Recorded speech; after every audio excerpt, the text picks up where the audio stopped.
You have to pull the skin up so that it so you look like I'm uncircumcised. That's just how we do. Do you like my sweater? Check out my wee wee. Hey everyone, welcome to an episode of Breaking Kayfabe. That was definitely a cold open. Wouldn't you like to know what we were talking about? Here, joining me tonight, your reigning defense, etc. What? No, we haven't started yet. The Pittsburgh Pile Driver Podcast is... Oops, I'm breaking the fourth wall. Breaking Kayfabe.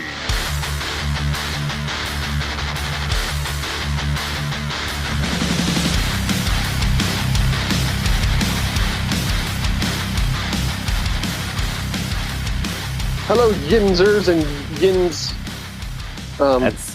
Is that what it is? Yinzets? I guess so. I don't know. I hate Pittsburghese. I don't know what it is. I think Yinzers is a gender neutral terminology. Is it? Okay, well that would make sense. He, she, I'm gonna go gender. I'm gonna say it's probably gender neutral. Yins encompasses everything. Yeah. Right. Hello, you idiots! Welcome to the somewhat Pittsburgh Pile Driver Podcast. This is going to be a little different. It's going to be a little bit of the Pittsburgh Pile Driver Podcast, and it's going to be a little bit of Breaking Kayfabe. It's going to be kind of a mishmash. It's going to be a random show where we talk about wrestling and then other things that are non-wrestling. So, you probably don't need to strap in. It's not going to be exciting. It might be disappointing, but it won't be exciting. Kayfabe. You might fall out of your chair laughing at the Breaking Kayfabe stuff. You might. There's a very good possibility you might. Hello, everybody. This is Ransom of the Pittsburgh Idiot Podcast. Tiger Bomb Tom and Poot the Bard are here. Beef the Legend is not because he's off playing video games because video games equal life. Hashtag coronavirus. I kind of hope you get it a little bit so you'll either get over it and stop talking about it or you'll die and stop talking about it. Wow. So here's to you, Beef. Hope you catch the Rona. Yeah, so this is going to be a weird show. Hashtag Ronafied. We'll see what happens. Yeah, it's going to be Ronafied weird. Speaking of Ronafied weird, we're going to start off with a little bit of disappointment. Now, you may or may not have seen this, and it may or may not be disappointing to you, but it was utterly disappointing to me because I'm such a fan of this actor. I'm very disappointed that he would take this role. Oh boy. They are making a Hulk Hogan biopic. Oh God, help us. You mean a biopic? Yes. Oh, okay. And it's going to be, I stand by what I said. I believe in my statement. Hashtag make America great again. It's going to be about his rise to stardom in the 80s. So it's not going to cover NWO. It's not going to cover his return to WWE. It's not going to cover the racism, the sex scandals, basically the bullshit that his life has turned into. So it's going to be a propaganda. It's going to cover the good stuff. Propaganda biopic. Pretty much.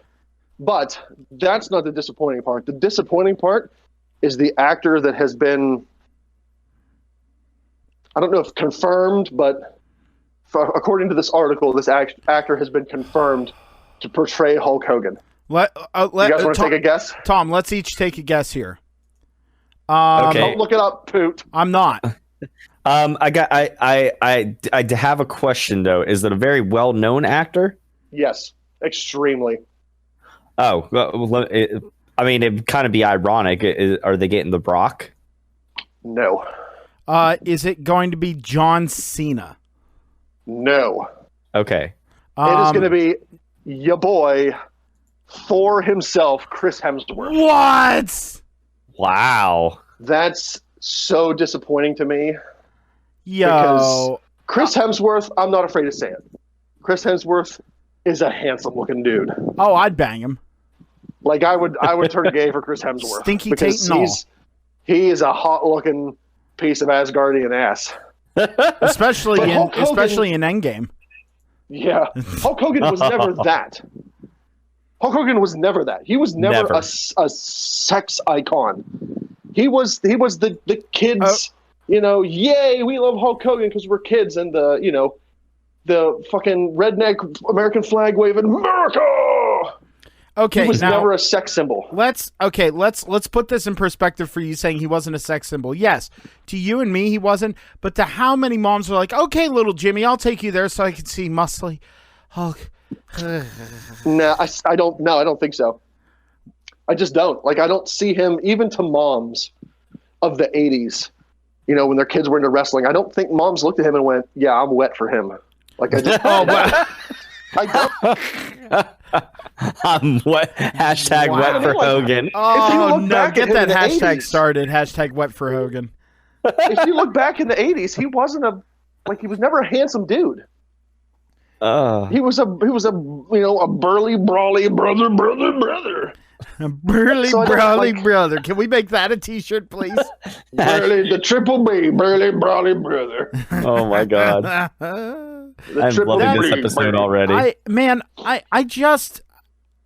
don't see it. No. Okay, if you were to cast that role, who would do it? Nobody. You don't need to make a movie about him. Nobody. You don't need to cast anybody in it. I don't know. You would cast a bald, muscle jacked man. Like, you're not gonna cast a handsome fellow in it. That's just not Hogan. We should cast CGI Butterbean. Butterbean. CGI Butterbean. But I don't know any. Vic Mackey. Michael Chiklis. Oh, Michael Chiklis. Too short though.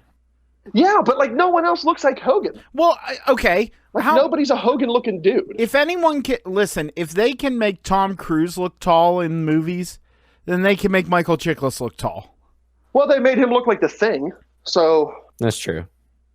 I don't know. You know what I personally think would be best is you cast Hulk Hogan to do it, and you use CGI special effects to make him look like he looked in the 80s. You can't cast Hulk Hogan as himself because he would want too much creative control. Oh. This is true. I don't know. I don't know who would play him. I honestly don't. I can't think of a bald, round-headed, muscle-bound jackass. Well, you know, I'm a little busy, so I can't go do it. Well, that's true. No, I'm interested to see it because there was a time early in Hulk Hogan's career when he was a little more lean. So if it's covering that time period, then I mean, I guess kind of, sort of. And plus, I mean, Chris Hemsworth could bulk up. I mean, like he could, you know, he's always been cut. He's never been like super jacked. So like that was never Hogan either. Hogan was never cut. No, but that's what I'm saying is that Hemsworth could jack up for this role. And then all the girls in the world will jack off for that role. I can't see it. I can't see him as Hulk Hogan. Hashtag wet for Hogan. I know what I mean? Like, I can't see Chris Hemsworth doing it. You know that's going to be the title of this episode, by the way. Hashtag wet for Hogan. WFH. Hashtag WFH. Excellent. I'm all Perfect. for it. That is it. I mean, I find it more disappointing that they're making a movie about Hulk Hogan more so. I feel like there are very few people that deserve a biopic that it should come out before it's posthumous. I feel like there are very few people who are interesting enough that you want to see a biopic on them now, like while they're still kicking. I have no idea why Hulk Hogan. I don't. I think the article also said that the director who directed, it was either director, producer, or writer. It was one of those three positions. The same guy that was in that position for the Joker movie is going to be doing this Hulk Hogan movie. Oh, well, then I can't think of his name. Maybe it'll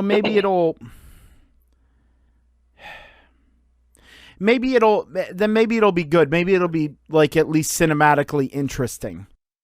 I don't know. It's going to be a disappointing hot mess. Are you going to go see it? Absolutely not. I was waiting for him to go absolutely. No, I might see it if it comes out on if it comes out on Netflix and I'm super bored or super drunk. Maybe I'll throw it on, but I'm not going to pay money to see a movie about Hulk Hogan. Hell no.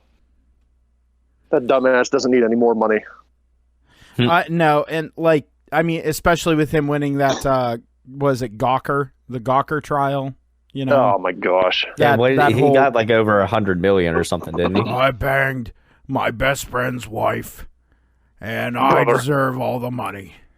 She was wet for Hogan. Oh, ew, ew, and also, by the way, I didn't realize in my travels on YouTube and stuff, I did not realize that Bubba the Love Sponge was involved in Impact storylines. Did you know that? Yes, he was. I had no idea because I never watched Impact because I don't hate myself that much. Wait, Bubba the Love Sponge, you talking about Mr. Bubba Bully Ray? No. Bubba the Love Sponge, the Sirius XM radio guy that Hulk Hogan banged his wife. Oh, okay. Sorry, I wasn't aware. I wasn't aware of the guy's name. I just knew that the incident happened. I didn't know names of people. I've never listened to any of his Sirius XM stuff, but I did know that he was involved in Impact before this happened. Interesting. I don't know what he did there, but it's he was just part of the band. Which was basically an attempt at NWO 2.0. Yeah, not good. It was not good. Yeah. And like that, I don't know. That was just such a weird time period. Like I've been watching a lot of like retro reviews and stuff like that, and it's just like that whole gap, like during the like ruthless aggression era, and then forward, basically 2004 to 2011. I didn't watch wrestling at all. Like, so watching stuff that's from roughly that time period or during that time period, to me, it's like all new. And I look at it through not nostalgic eyes. I kind of look at it and I just go, ooh. Like it's, to me, it's cringy. And you go like, wow, there were no real big, I mean, they were building Cena and, you know, you had like the odd and end, like weird, memorable storylines because they were weird, but it didn't feel like there were any like major stars. You know what I mean? I think it's probably safe to say that some of the people at least that watched it during the time period even thought it was cringy. Yeah. Some of the stuff they did, you were like, oh. And that's the thing. Like I just don't know. Like, speaking of things you didn't know, have you guys been keeping up on Dark Side of the Ring? No, I haven't. I need to though. Yo, it is fascinating. Can you do me a fascinating? Like what? Like, is it? Can you send me a link to whatever YouTube channel it would be on? Yes. We'll go with yes.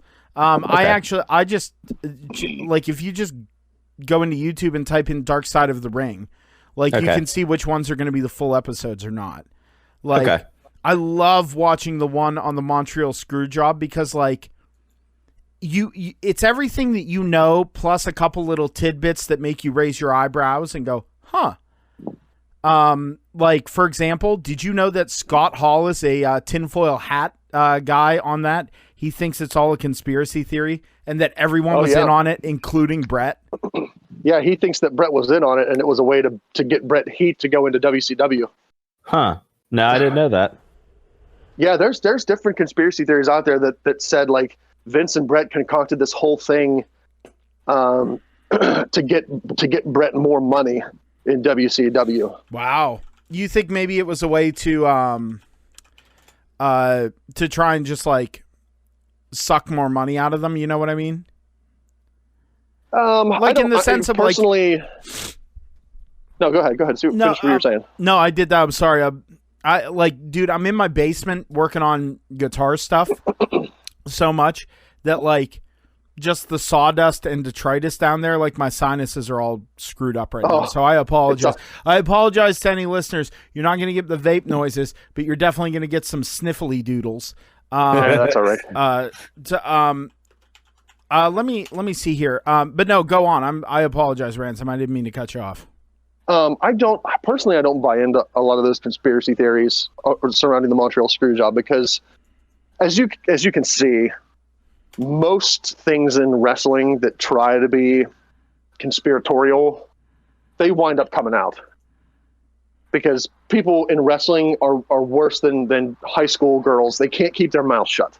No. Like it's going to come out. So I don't believe, in the conspiracy that like Brett and Vince were in on it and it was a work. Like I believe it truly happened. I think it did too. But I feel like there's a lot of like conflicting stories, like if that makes sense. There's a lot of like conflicting he said she said stuff, which is like it kind of makes you wonder. I get why there are people who are skeptical, and I get why there are people who are or like Scott Hall, who think that it's all a work. Like I absolutely do. I get it. But like Brett, like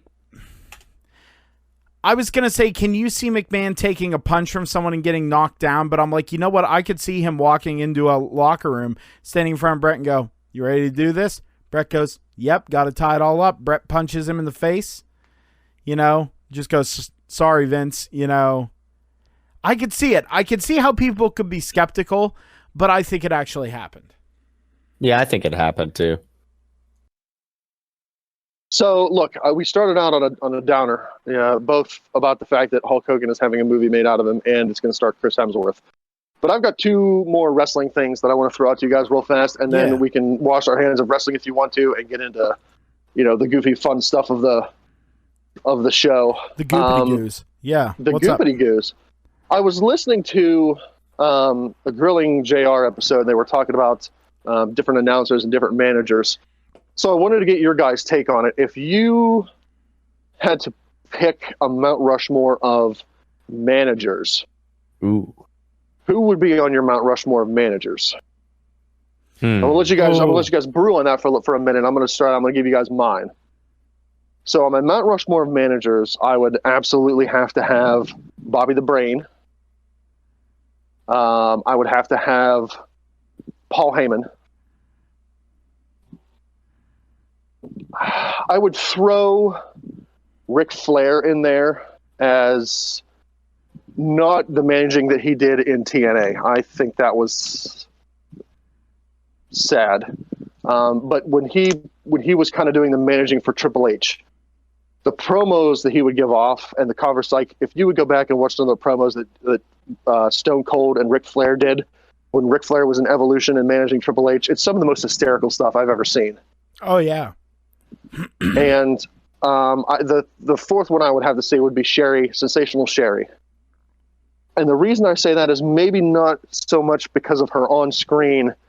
I mean, she did a decent amount of stuff on screen, as the manager. But when she was managing somebody, and Shawn Michaels attested to this, if she thought the person she was paired up with, like if she thought another wrestler was taking liberties, she would step in the middle of that match, or she would call them out on it. So she actually did help the guys that she was paired up with. I can't remember what match it was of Shawn Michaels, but someone was kind of taking liberties. This was early in his career before, he got the big head and everything.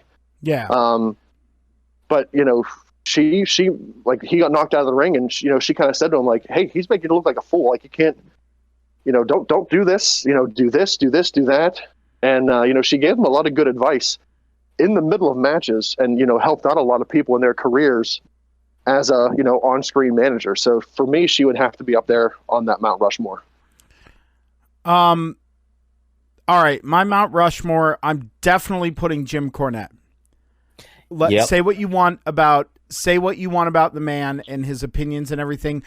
I'm really starting to agree with Beef. The more I listen to Jim Cornette when he's not belligerent and his thought process, the more respect I have for him. Like, that man can talk a mile a minute and never not be interesting. Seriously. Whether it's good interesting or bad interesting, he can, like, it's just, like, he's just good. He is a perfect example of a mouthpiece that can get heat for a wrestler that wouldn't be able to do it on their own to get someone over. Cornette has a brain for the business, but he's still a motherfucker. No, all the credit in the world to Jim Cornette. So Jim Cornette, I'm going to definitely also agree with you on Paul Heyman. I could listen to Paul Heyman read the phone book. And if I was deaf, I would still want to listen to Paul Heyman talk. Like, he's just so good. Even that little bit of time when he was managing Curtis Axel, when he was managing Henning's boy, when he was managing him, he had me hooked for a little bit that Axel could actually be a player. Not a main eventer, but definitely like an upper mid-card guy. You know what I mean? He could be win a couple, but still be jobber to the stars, if any of that makes sense. Definitely. Okay. This is going to sound ridiculous. I'm going to put Harvey Whippleman. I'm going to put him on there. I could agree with that. Because anytime Rob Van Dam came out in ECW, he was right there with him. What am I thinking of the right person? No, who am I thinking of? Help me out. You're thinking of Bill Alfonso. Thank you, Bill Alfonso. I am an asshole. Bill Alfonso. No, Bill Alfonso. I loved Bill Alfonso, even though he wasn't as prolific as the other ones. He's memorable, obviously, because I forgot his name.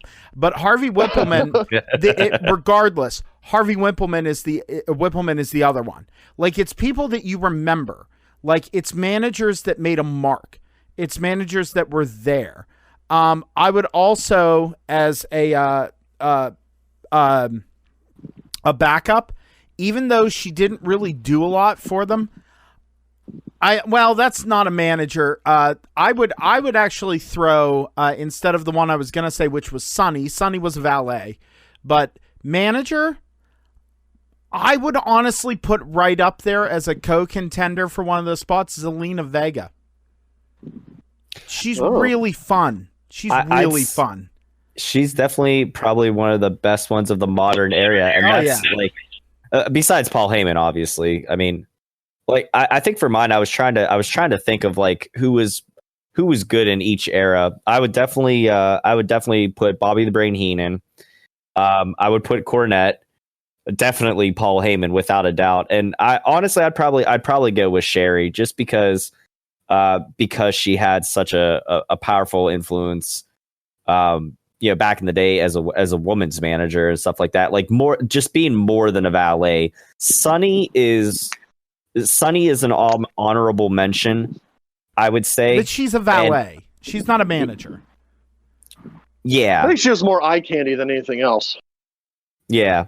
Zelina Vega is definitely an honorable mention. And the only reason I don't put her immediately on there is just because while I mean, I'm not denying that she's good right now or anything like that, but time will tell, how big of an influence she actually ends up having. We'll see if they kind of let her, take the ball and run with it or not, or if she just kind of gets brushed aside. You know what I mean? But she's definitely damn good.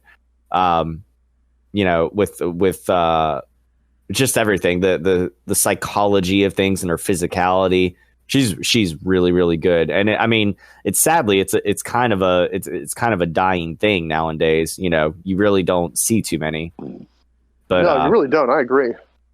And I don't know if that's just a way the business itself has changed over the years, or them just not, I don't know, them just not saying like Vince and Cruz saying like, we really don't need managers. Like, let these people get over on their own. And if they can't do it, they're not meant to do it, or what? Well, what I mean? Like, I think it, not to cut you off, Tom, but I think it's because in the modern era, part of a wrestler's training is to talk. I mean, if you really think about it, short of language barriers here in the United States for people on TV, you really don't have, like, there's very few wrestlers who can't cut at least a decent promo.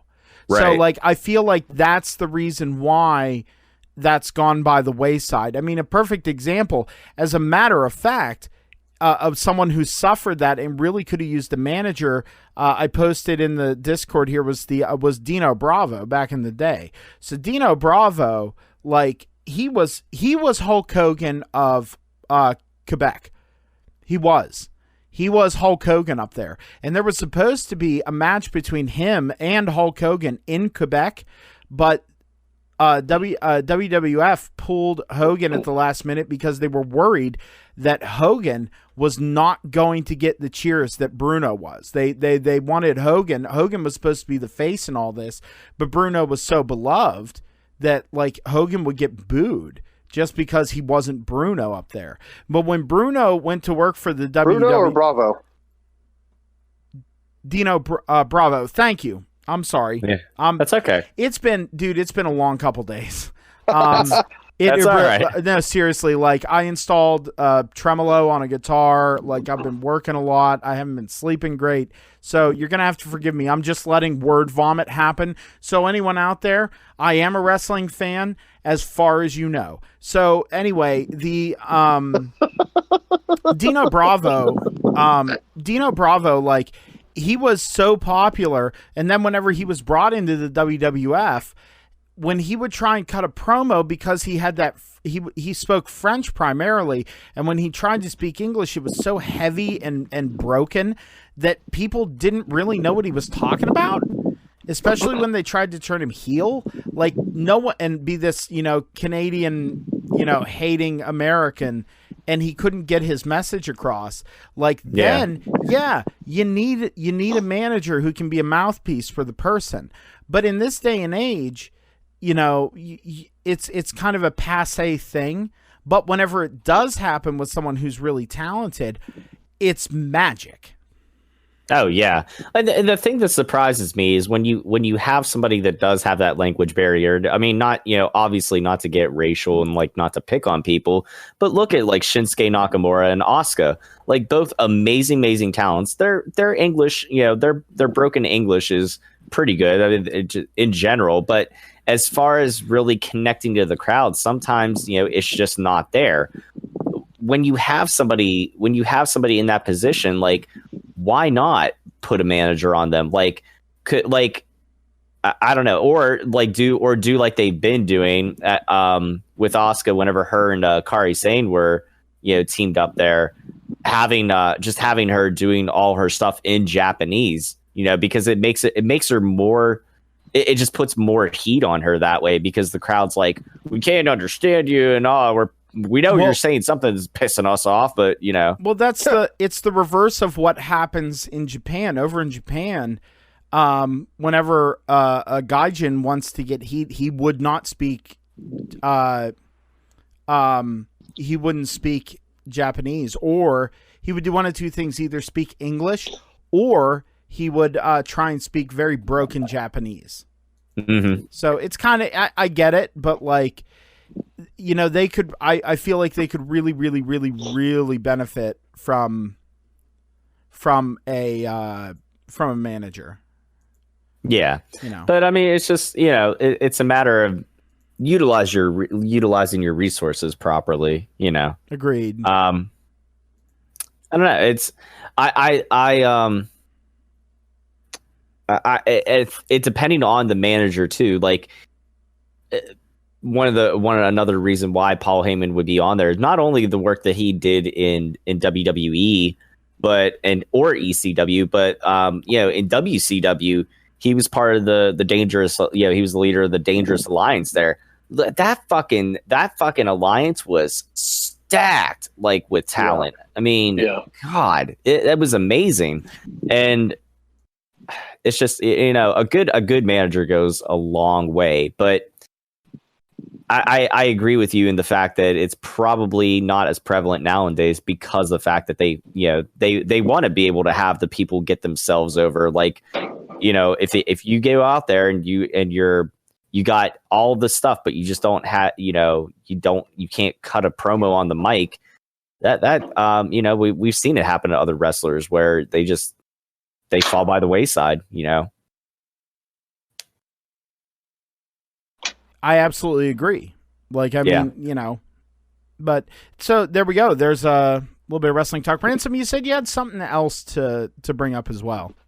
I did. I had one more Mount Rushmore, and it's kind of along the same lines, and a few of mine do lap over just because, the talent is so good. I'm interested to get your guys' take on a Mount Rushmore of announcers, ring announcers. Sorry, not like ring announcers, like like the Fink. Yeah, like commentators. Okay. People sitting at the booth calling the match. Oh man, I'm sorry. You can argue with me on this one. I'm gonna go with Michael Cole. I mean, if you look at his body of work, yeah, I mean, like any commentator, you're gonna have stinkers. But like, I mean, I would put Michael Cole on there, and I'm gonna summon beef. Ready? Yep. Oh no. I'm gonna put JR on there. Yep. I was waiting for it. Suck my dick, beef. I thought you were gonna say about Corey Graves. Oh no! Actually, give him a couple more years, he might move up there. But I'm gonna put Michael Cole, JR.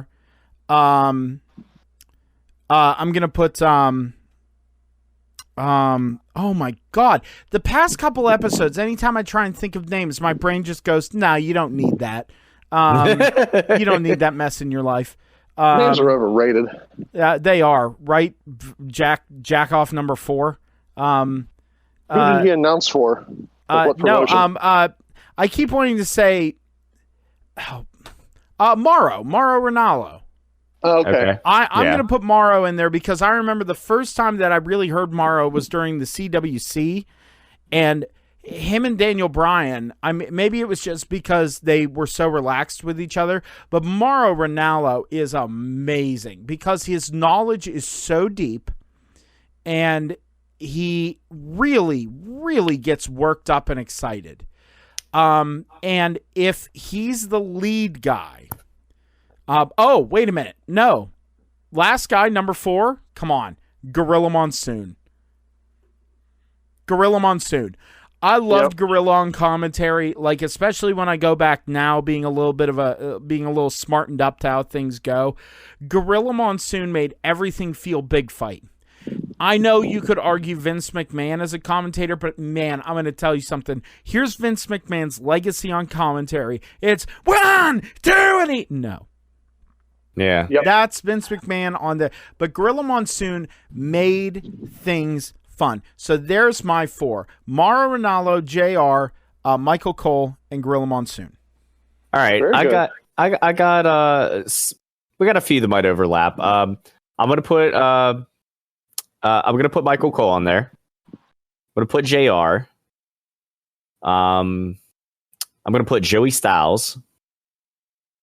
Because, I mean, when you think ECW and you think of a voice of ECW, it's Joey Styles. Hands down. Mm-hmm. Oh, man, Joey Styles. Yeah, and then I'll tell you what, I'm gonna put on there. Even though I haven't watched MLW, but just because of the fact of his longevity, and he's still good, and he's really good in AEW now, is Tony Schiavone. Yeah. I want to put Mauro Ranallo on there. I really do. Honestly, I could tell you the 4th spot. I could take it between either Mauro Ranallo or JR. Actually, I take that back. I'm going to oust JR. I'm going to put Mauro Ranallo in. JR is close.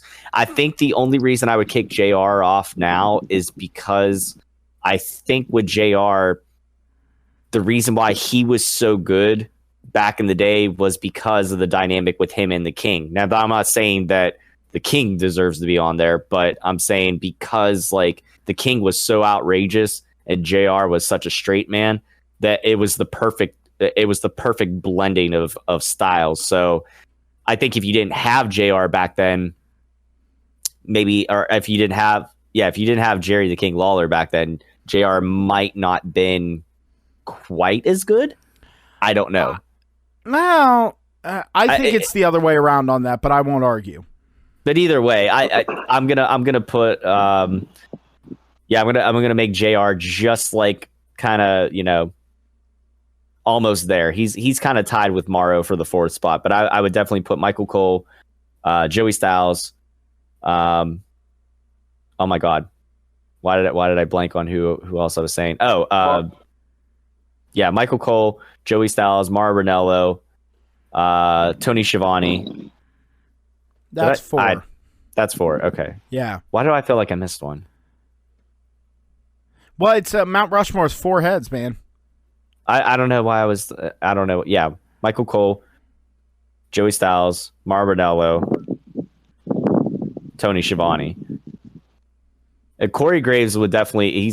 He's creeping on there. He's so good, but I think it's just one of those things. Like, he hasn't been around long enough. You know who else is underrated when he's given the lead, or when he's really good if given the lead spot?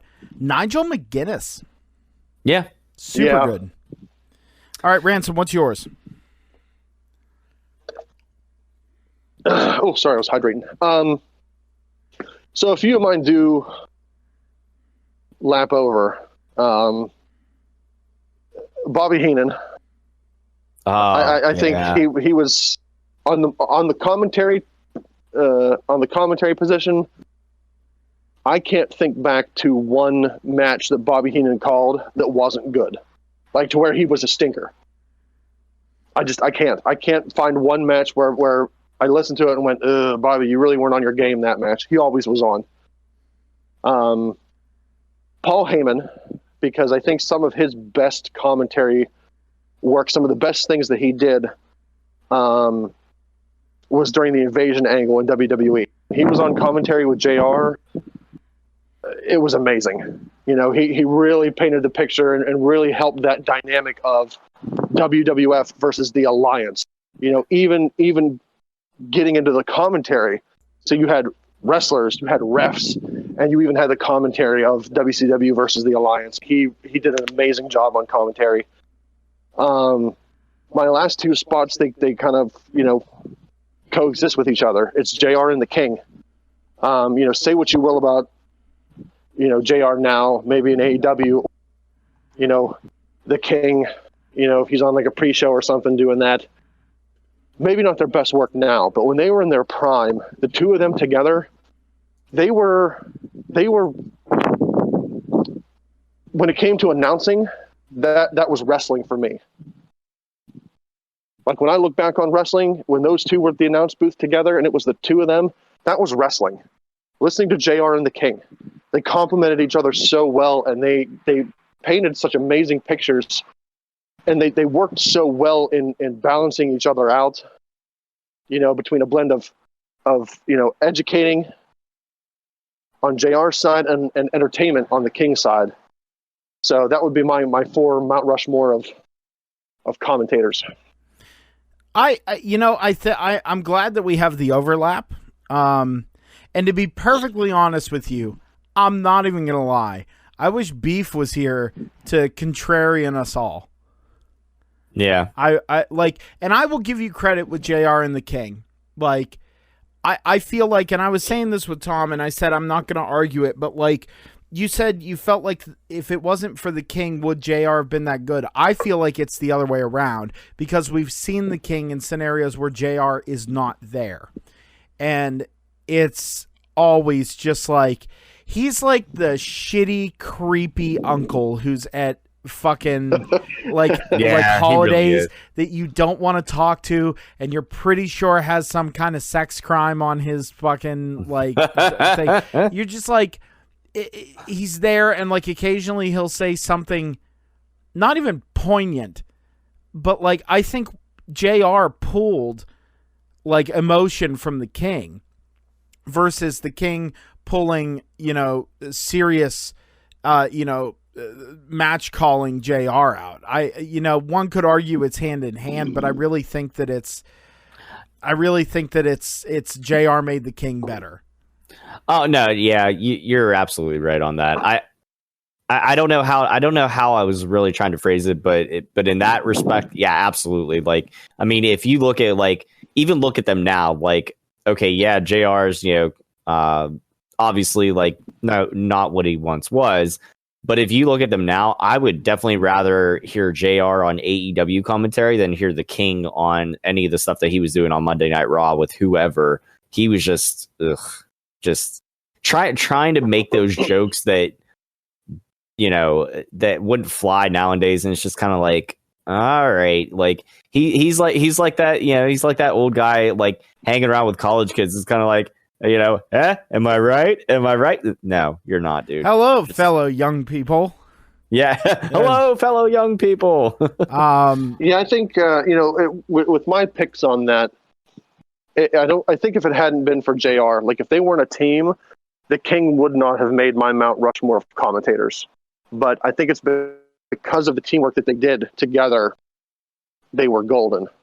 I definitely agree with you, Poot, that JR would have been much more successful on his own than the King would have been successful on his own. But I feel like the two of them together were just golden. Now, here's the thing too, is the reason why I think King does, arguably deserve a spot is because there is something to be said for a very good color commentator.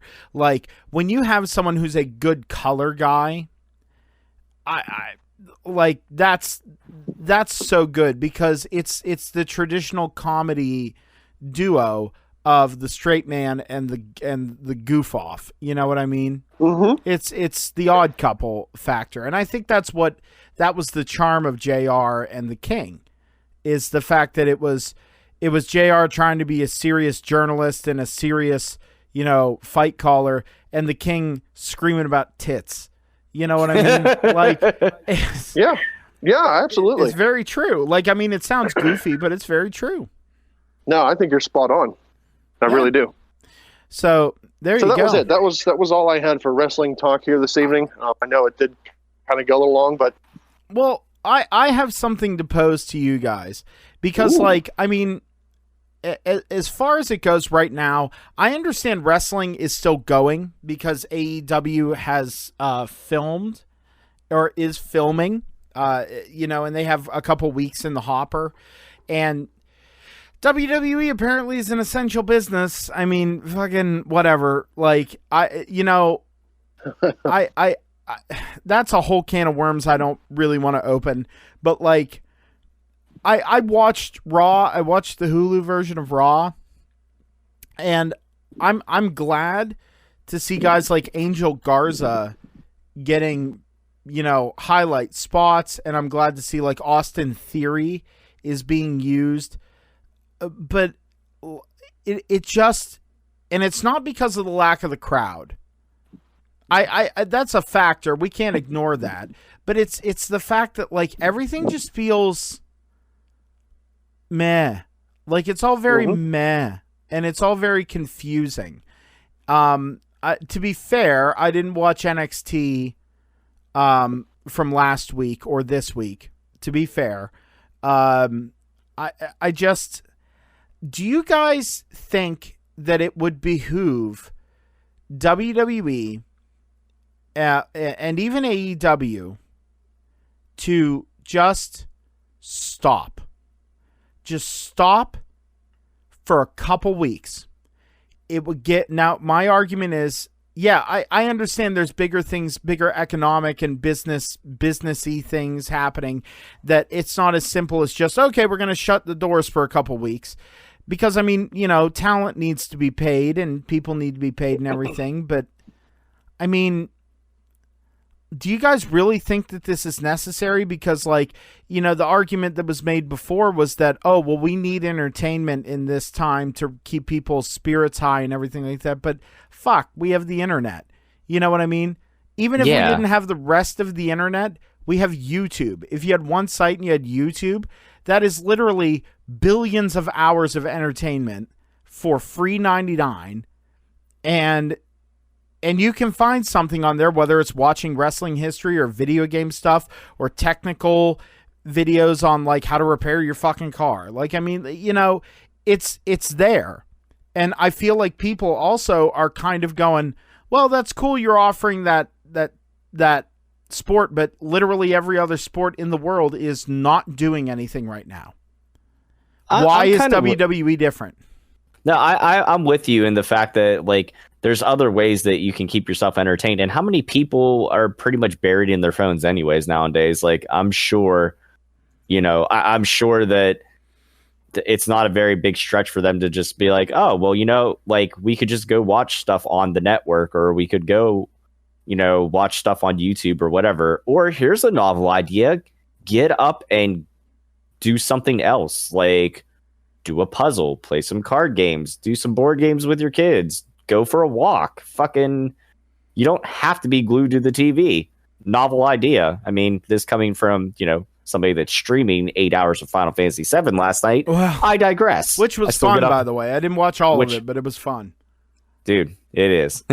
but I still balance it out. I get up and actually, go out and do stuff. Like I'll do that, but then like the first day that I get some nice weather, I'm gonna go out for like an hour and a half or two and ride my bike. Like, I don't know.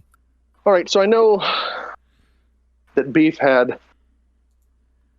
I think he advocated for WWE staying on the air because, he was saying that it's, the only entertainment that's still going.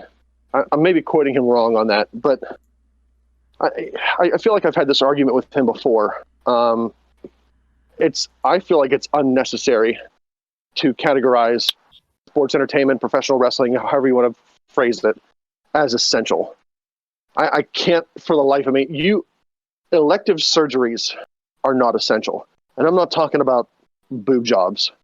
I'm talking about if your child is getting ear infections and they need tubes in their ears, that's considered an elective surgery. You can't have that done. So you can't go out and, I'm going to relieve my child of these constant ear infections, the constant pain, and having to, be constantly on antibiotics. Can't do that because that's considered elective surgery.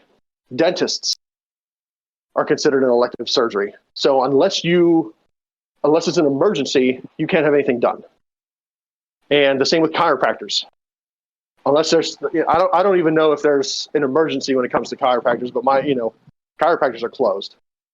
I'm sorry, go ahead. No, I was going to say, what else is closed you might not be thinking of that I think is a little weird, at least here in Pennsylvania? Real estate. Okay. Now, when you were a kid, what were the 3 essentials that they taught you in school? Reading, writing, and arithmetic. Listen, don't be a chin music. Okay. Like when they told you for life, the 3 essentials are what? Food, clothing, shelter. And shelter. Now, arguably, for someone who goes, I'm just going to buy this house because, like someone rich fuck or whoever. But there are people who are like, hey, I need to get out of an abusive social like relationship and I'm leaving and I need to get into a place and I have the money and I want to buy a house, or I need to get out. I needed this for me and my children. They're not allowed. You can't. Nope. Not at all. Cars too. Car dealerships. Yeah, absolutely. But no, I know that Pennsylvania said that they were going to start doing, like online car sales. But up until now, that's been closed. So what if you are an essential worker and you need to get to your job and your car craps the bed? You can't go out and get another car. I think that service and parts are probably still open, but as far as the sales floor, no, I don't think it is. No, I don't think sales it's open. Is closed, right? But parts and service are open. What I'm saying is, like, if you have a car, I'm with you. Parts and service isn't going to fix it. You need it for transportation to get to work because you're an essential employee. You can't do that. Yet we have WWE. That's considered essential. I can't, in my mind, I can't wrap my head around it. If you look at this day and age, you've got streaming services out the wazoo. Netflix, Hulu, Amazon Video, YouTube, Disney Plus. There are plenty of things to do if you want to sit in front of the television with your mouth agape and drool on yourself. Plenty of things. You don't need wrestling. So for that to be considered an essential business is asinine and absurd. Now, I get it. This is one man's opinion, and, what the fuck do I know? But that's my opinion on the thing. It's ridiculous. I'm with you on that for sure. And honestly, when it comes down to it, the only reason why I feel like why they are getting beat somehow, it's just basically it comes down to McMahon's want for money and to whatever swag he's got. Like, he's got some sort of pool somewhere. Oh no! Well, I mean, for Christ's sake, he's buddy with the president. Like, I mean, Yeah. But anyway, that's a little. We're getting a little tinfoil hatty with, or I am with that statement. I'm getting a little tinfoil hatty. But like, it's the thing that, like, I love wrestling. We all love wrestling, and is it like I don't? But the difference is I don't feel blessed, #blessed, to have it right now. Like, No. because the thing is and this is absolutely, in my opinion, very true. The crowd does add so much to the show. You can go without it, and it can be entertaining. I mean, let's be honest here, and we talked about it in a previous episode. I thought that WrestleMania was entertaining. I was sports entertained by WrestleMania. I absolutely was. And if you weren't, that's cool too. I understand why you weren't. But I was, and I think most people were, because they were expecting the worst, and they were given something that was, at bare minimum, passable. Okay? But now, the product, it's just not... and this is coming from someone who's sitting here on a wrestling podcast right now. I don't feel this driving urge to watch it live. I really don't at all. Yeah. No, and that's sad. To me, that's sad. At my core, am I glad it's still happening? Yeah, it's pretty awesome that wrestling is still happening and football's not. Being someone who's not really a fan of football, I go, that's right, NFL, suck it. But like but on the other hand, I go, oh, this is kind of sad.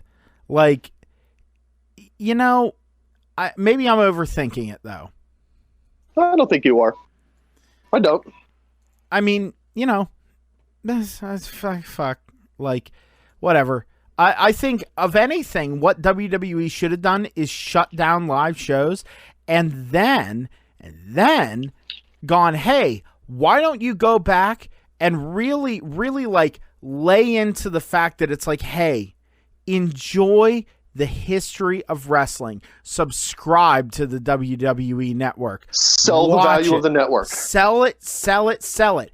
Because they have such a library of not only WWE, WWF stuff, but they have old WWF, WCCW. They have the ECW library. They have everything. Like, I mean, go back and watch it. If there's stuff that you've heard of and never watched, go back and watch it. Why are they not doing that?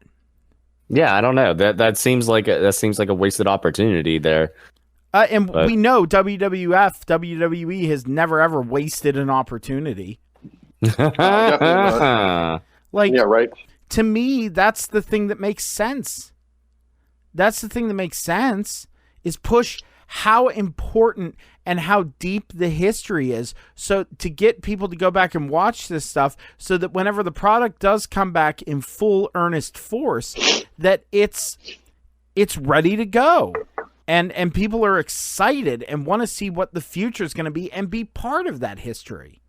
Look at me. I should be a fucking spin doctor, boys. Yeah, and I think it goes back to the whole, absence makes the heart grow fonder. Someone to where, if the product is growing stale, like me, I don't have fire practice on Monday nights anymore. So hooray! I have all the time in the world to watch Monday Night Raw. But I don't.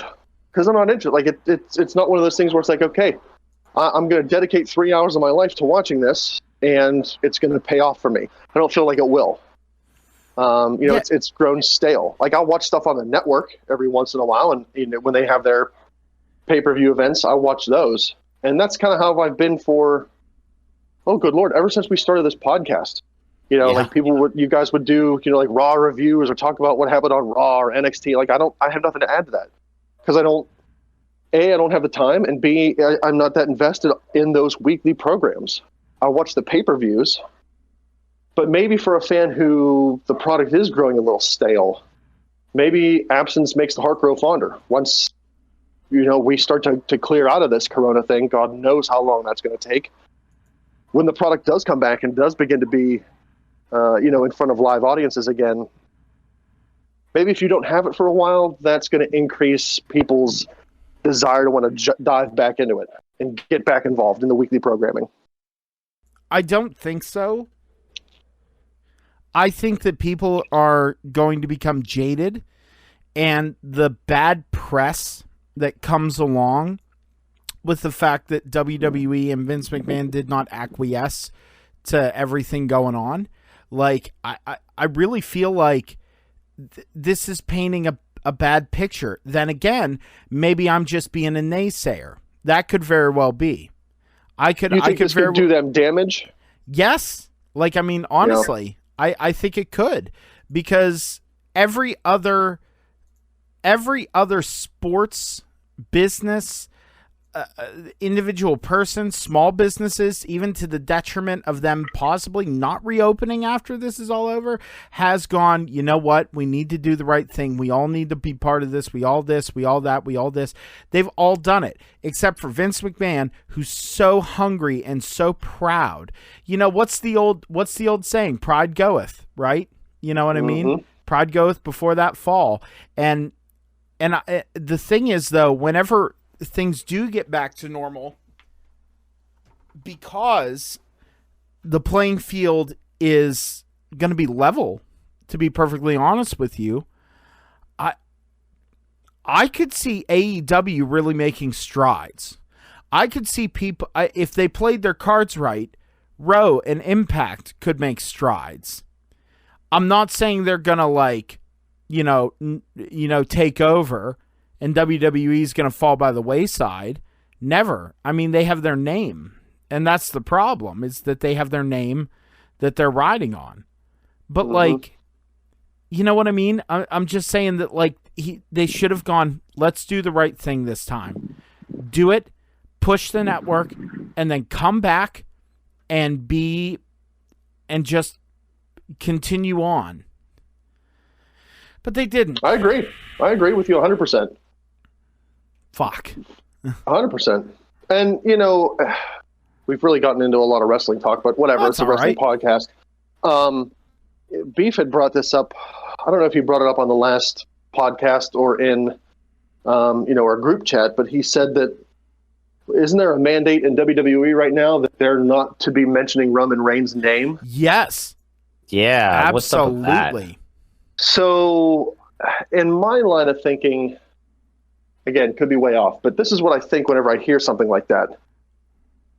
They don't want to say his name because when he comes back, they want it to be impactful, and they want it to be a surprise, and they want it to be, fresh. They don't want to keep him in people's minds because the old Roman Reigns will, be sticking in people's minds where he's constantly getting booed. If they don't mention him, maybe people tend to forget about him a little bit, and when he comes back, it's going to be huge. What? It's either that or, like we talked about at one point, Vince is going to punish him for not working Mania, and I don't know which one of those two scenarios is more likely. I don't think that Roman... I think they're going to be miffed with Roman that he's not working Mania. But, like, they've put so much into him, and he makes them so much money. Why on God's green would they possibly just go, we're done with you, and put him away in the toy box? That seems insane to me. I agree. It does. Like, I don't think it's going to be that doom and gloom. And honestly, if they wanted to get Roman Reigns over as a face, if they wanted to get him over and have it be a big deal when he came back, they would, like, make it so that the company's against him and, like, make it an angle. You know what I mean? How dare you, guy who's supposed to be in charge, be a locker room leader and do this and walk away from your fellow competitors and, like, really heel up on him. You know what I mean? Oh, yeah. Yeah, pull the old Austin McMahon storyline or Daniel Bryan Authority storyline. Yep. And look how well it worked in those scenarios. It probably could work just as well for Roman Reigns. I think. But I agree with you. I have a hard time believing they're going to spend all this time and money building him as the next guy. He's the guy that's going to take John Cena's place, and then ruin him because they're pissed at one thing. Yep. That doesn't seem like a good business decision to me. No. But then again, it's Vince McMahon, so you never know. I don't know. Yeah, that's the problem. Vince McMahon's whims change literally minute to minute. Yeah. So, who knows? Yeah, so do you guys want to duck away from wrestling? Because I'm going to make myself sad if I talk more about it. Yeah. Yeah. Get it something different. Yeah. So, Tom, do me a favor. With the amount of time that you've put into...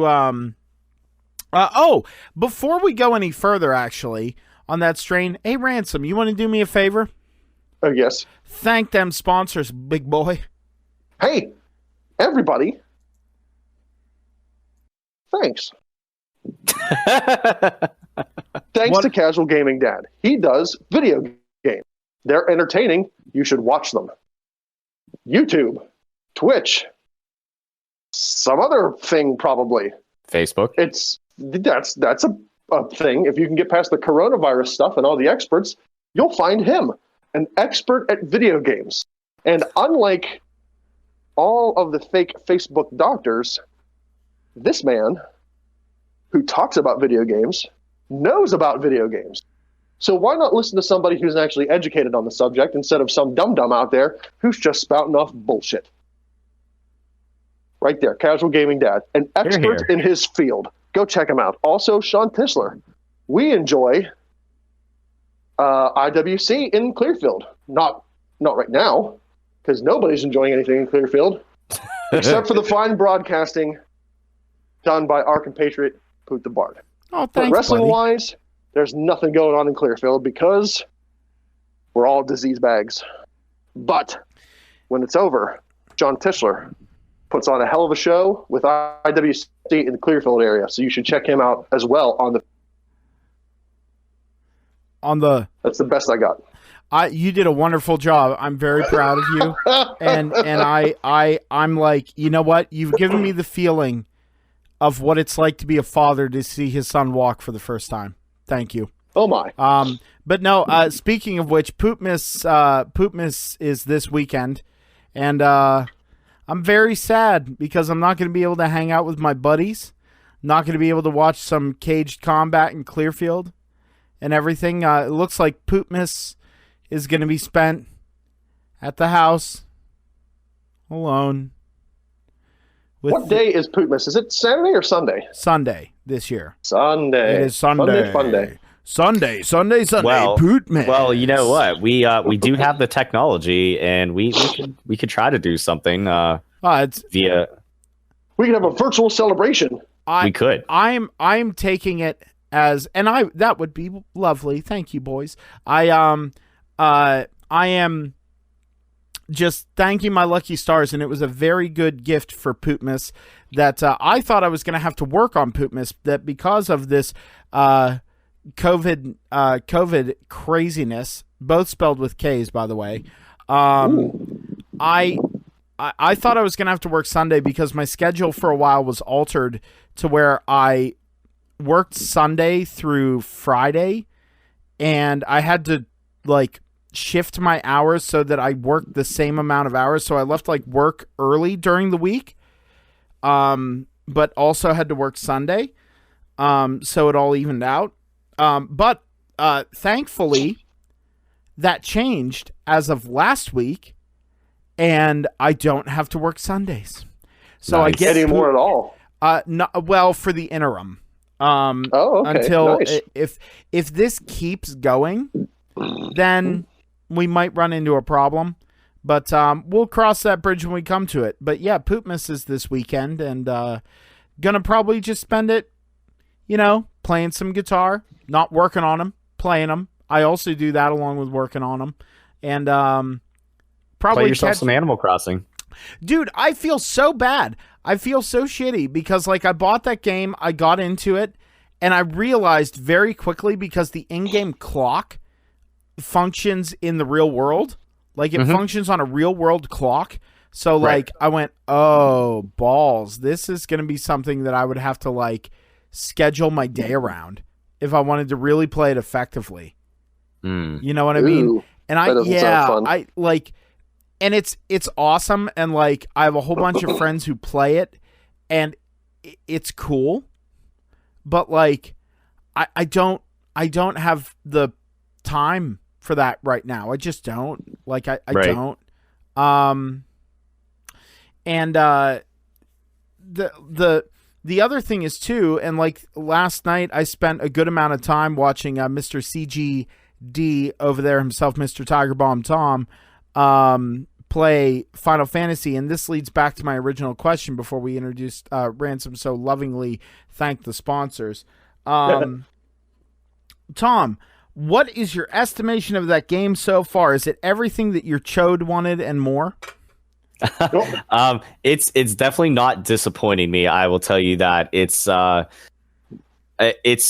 everything about the original, and then just it's a beautifully graphically just amazingly beautiful game. I think it's really nice. They offer you the option if you want to go back to a classic turn-based style that you can as far as combat goes. But I wanted to really try to immerse myself in the more real-time active combat.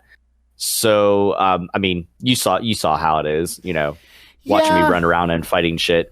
It was taking a little bit of getting used to at first, but then somebody mentioned to me, they're like, oh, it's kind of almost like how Kingdom Hearts was. And I'm like, yeah, you're right. It kind of was. And then you stopped and went, ah, because Kingdom Hearts is terrible. What? I'm sorry. Do I not like the game that's fan service and has bad playability? I'm sorry. Fight me, the internet. I'm sorry you all love that game so much, but like, I just didn't. Goodness gracious. I didn't get it.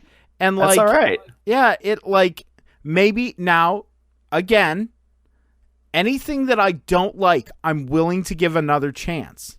Okay. Yeah. I'm Kingdom willing. Hearts was the one with the Disney characters, right? Yeah, Disney and Square Enix. Yes. Okay. It was basically so fans could go, what would happen if Donald Duck fought Sephiroth? Yeah. Now I will say this: like, you're not alone in having the quote unquote unpopular opinion, because somebody I had a few streamer friends that were trying to get me to do Dying Light with them, and by all accounts, it's a very popular game. I can't get into it. Really? I really can't. Wow. I don't know what it is. Can you describe that game? Dying Light, zombie run. It's a zombie game, and it involves a lot of parkouring. Zombie parkour game. Zombie parkour game. That's about it. Yeah. Okay.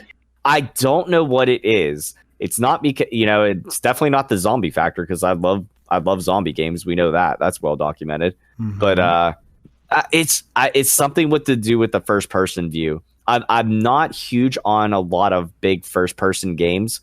I had no problem with GoldenEye. I had no problem with Halo games, but I cannot for the life of me get behind Dying Light. I don't know what it is. I just don't like it. So is it the way it controls, or is it the seasickiness?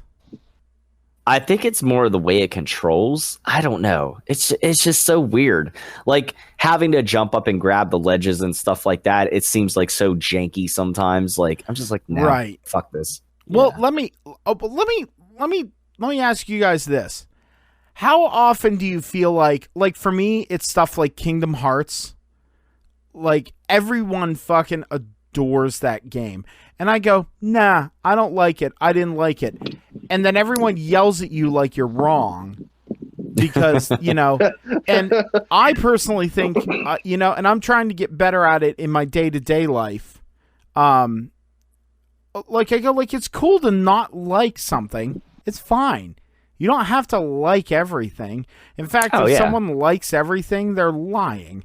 Like, so do you guys, what's that thing you run into, like, as far as video games that you don't like, that everyone, like, gasps at you and goes, like, how dare you? It makes you feel, like, super indignant. I just had this actually happen to me the other day. We were talking about it. Yeah. So I was co-streaming with ADD Gamer. We were doing some Mario Kart. I was mentioning how excited I was that I got the Final Fantasy VII remake, and I was going to be streaming it, yesterday, the next day or whatever. Right. And he cannot stand that game, and I'm like, all right, it's each their. And he's like, no, I'm excited for you. He's like, it's not my game, and I'm like, that's fine, nothing wrong with that. Then somehow we got to talking about like how when you mention something and then all of a sudden you see like Facebook ads for it or something like that, it's like, the Big Brother effect. So I mentioned how over this weekend, my girlfriend and I were watching American Psycho. I had never seen the movie before. Love that movie. Okay. What's that? It is like legit one of my favorite movies, but I see where this is going.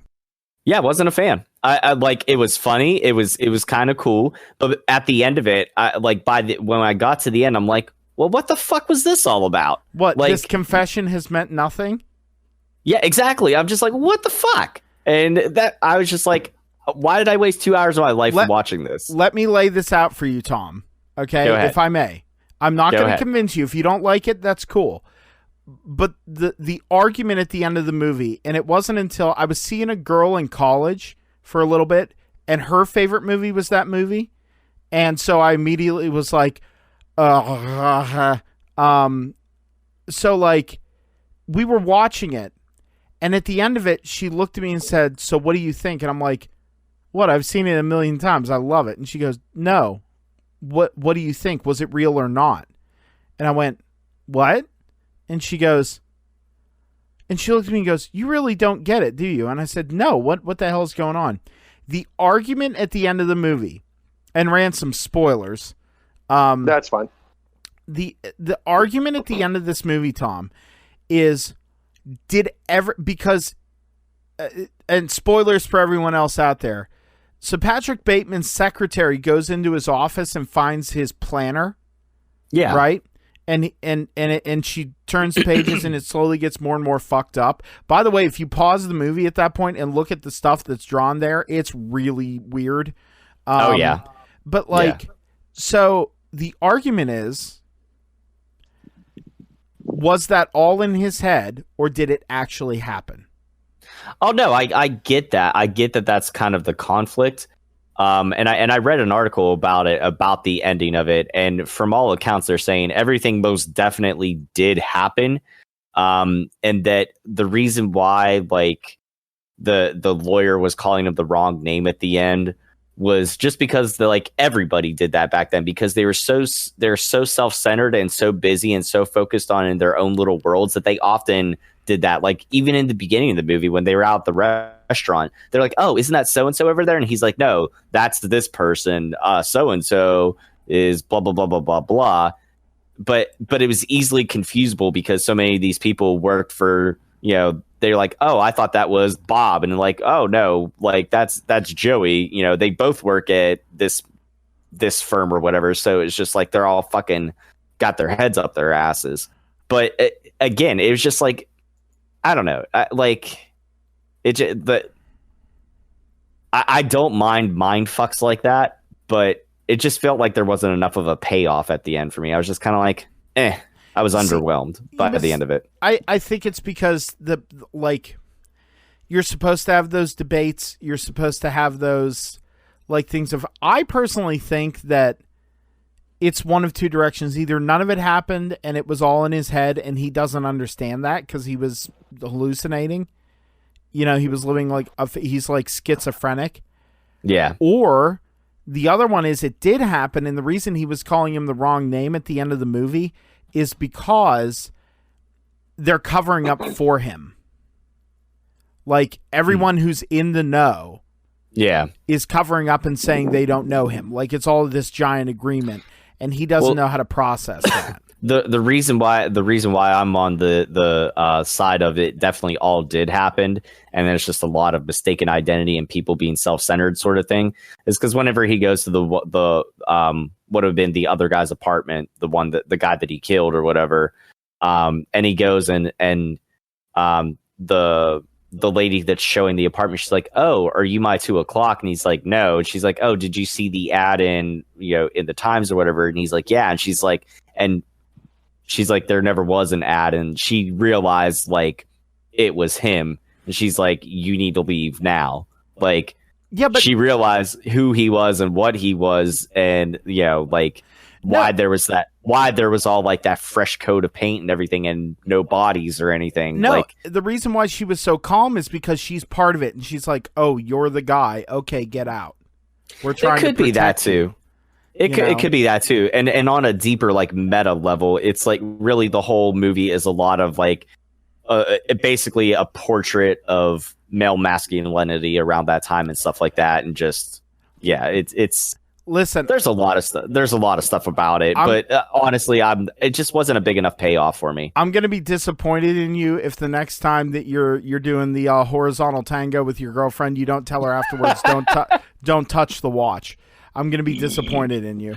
Oh, I thought you were gonna say you'd be disappointed with me if I didn't look in the mirror and flex and stuff. I assumed you already did that. So, no, I'm not that self-centered. Jesus Christ. Oh well, so it proved me wrong. Anyway, I mean, even though I'm hashtag blessed, I'm not that self-centered. Well, again, Pixar, it didn't happen. Anyway, but bringing it back around, that as far as video games go, what's that thing like that thing that like everyone in the universe loves except for you, and everyone gives you shit for it? For me, it's absolutely Kingdom Hearts. Absolutely, like. Everyone I talk to, they go, "Oh my God," I mentioned Kingdom Hearts, and they go, "Oh my God, isn't it so good?" And I said, "Nah, it sucks." And then I get screamed at like a belligerent dick face. Belligerent dick face. I haven't found one that people have done that with me yet. I guess maybe if I had to pick one, it would maybe be like some of the Call of Duties or something like that. That's about it. That's the closest I have to people being disappointed in me. They're like, "Oh, you should really play it." And I'm like, I really don't care. Yeah, I'm just like, I kind of lived it for real, so I'm good. Thanks. That's true. What about if you play one Call of Duty, you've played them all. That is absolutely true. What about you there, Ransom? I've never gotten really screamed at, but I feel like I've been universally disagreed with. And it's not a game that I hate, but it's a game where it's Breath of the Wild.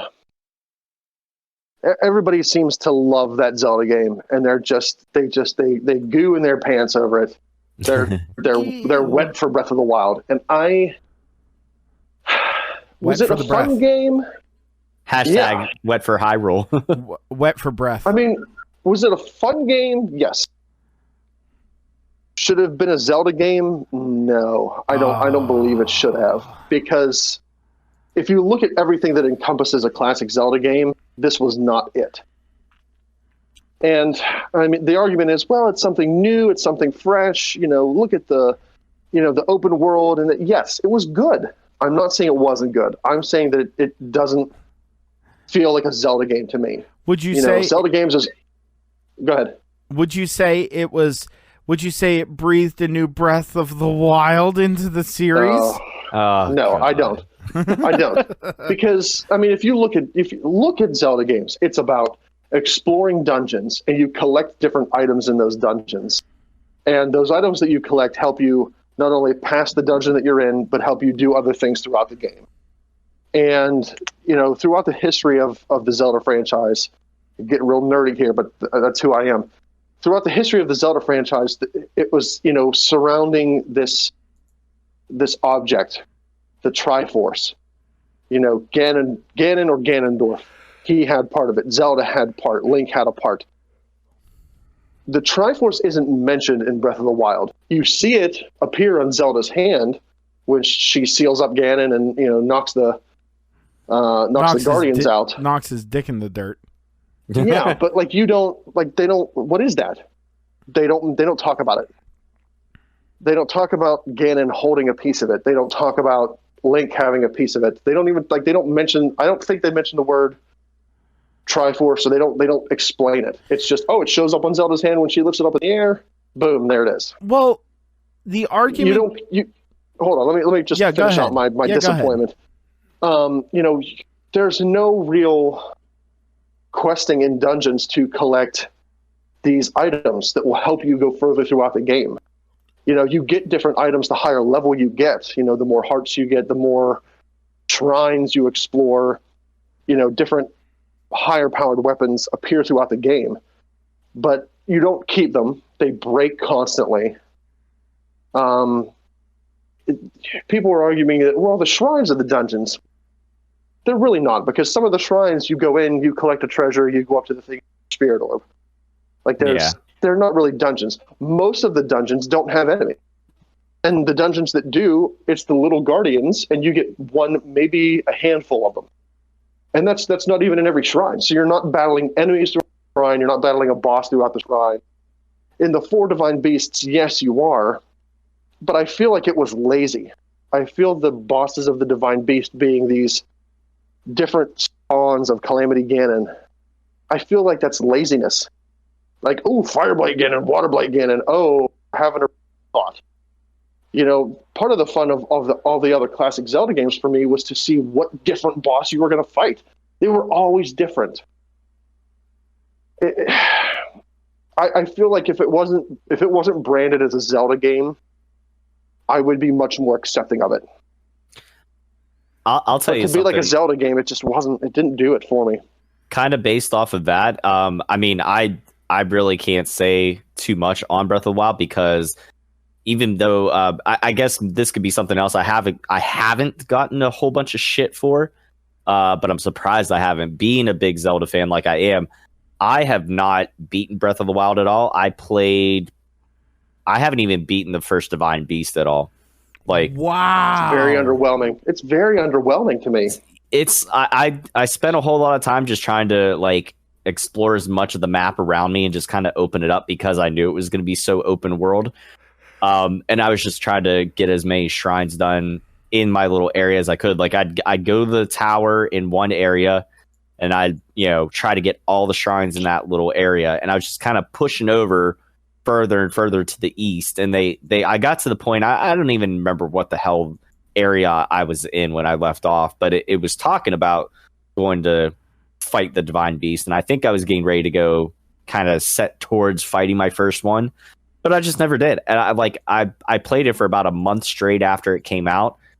Completely forgot that I had pre-ordered it on the Wii U, because I was gonna try to get a Switch back then, and that was the only reason I was gonna get a Switch, was because of Breath of the Wild. But I pre-ordered it on the Wii U, forgot all about it. Then GameStop called me up, and they're like, "Hey, your copy of Breath of the Wild's in." And I was like, "What are you talking about?" They're like, "On the Wii U?" And I was like, "Oh, well, fuck me. All right. Well, I'm glad I took this day off work anyways." So that's what I did for a month, was play it. And then I just stopped and haven't picked it up since. Don't know why. Couldn't tell you. Just ran out of time. It just, I don't know. And hearing people talk about it, I don't know. It's very much like nobody is in the middle on it. Like, everybody is very much like one end or the other. They either love it or they're just kind of like, nah, not so much. But I don't know. The best way I've always described it, and I could see where people would make the argument like, oh yeah, it's something fresh in the series and stuff. Like, the same thing can be said about all the Resident Evil games. Like, some people absolutely despise the series after it got past once it got from Resident Evil 4 and onward, because it stopped being about zombies, and it was more like parasitic infectious creatures or something like that. It wasn't these big bioweapons made by Umbrella or anything like that. It was something different. But yeah, I don't know. I just the way I always looked at Breath of the Wild is, if the Legend of Zelda series and Skyrim had a love child, this is what it was. Yes, that's a great way to put it. Yes. Yeah. I get where you guys are coming from, and I hear you. But man, I was sold on that game from the second I walked out of the Shrine of Resurrection. I loved it, and I was glad it wasn't samey. I was glad it was something different. The atmosphere, the score, how how alone you felt at some points. The freedom to do as you see fit. I mean, the thing I could have done was without all that fucking rain. The rain. Oh, I remember the first time God. I remember the first time I got struck by lightning. I was like, "What the fuck just happened?" To be no, and I did the same thing, but I very quickly learned. I'm like, oh, okay, I just can't have metal things on me in a lightning storm. Shock and awe. It's like real life. I know, right? But like, I spent 90% of my time in that game exploring that world and finding neat places. And maybe it was because I needed that escapism. Maybe it's because I don't have as strong of an emotional connection to the Zelda series as most. Mm-hmm. I mean, I kind of did exactly what you guys did with Link to the Past. Started a playthrough. I've done this twice. I started a playthrough, was all excited because I'm like, I'm finally going to be part of the club. I'm finally going to understand why everyone just jacks off all over this game. I would get the Master Sword and then I would stop. Yeah. I'm like, just no, and see that right there. Like everyone goes like, oh, but that's when the game opens up, and I'm like, I don't I know what you mean. It's not because it's not fun. It's not because I don't enjoy it. It's because I just go, oh, finally got the Master Sword. Okay, I'm going to put this down for a little bit. And I just never come back to it. Like, I don't sit there and think, can't wait to go play more Link to the Past. It ages incredibly well. The controls are great.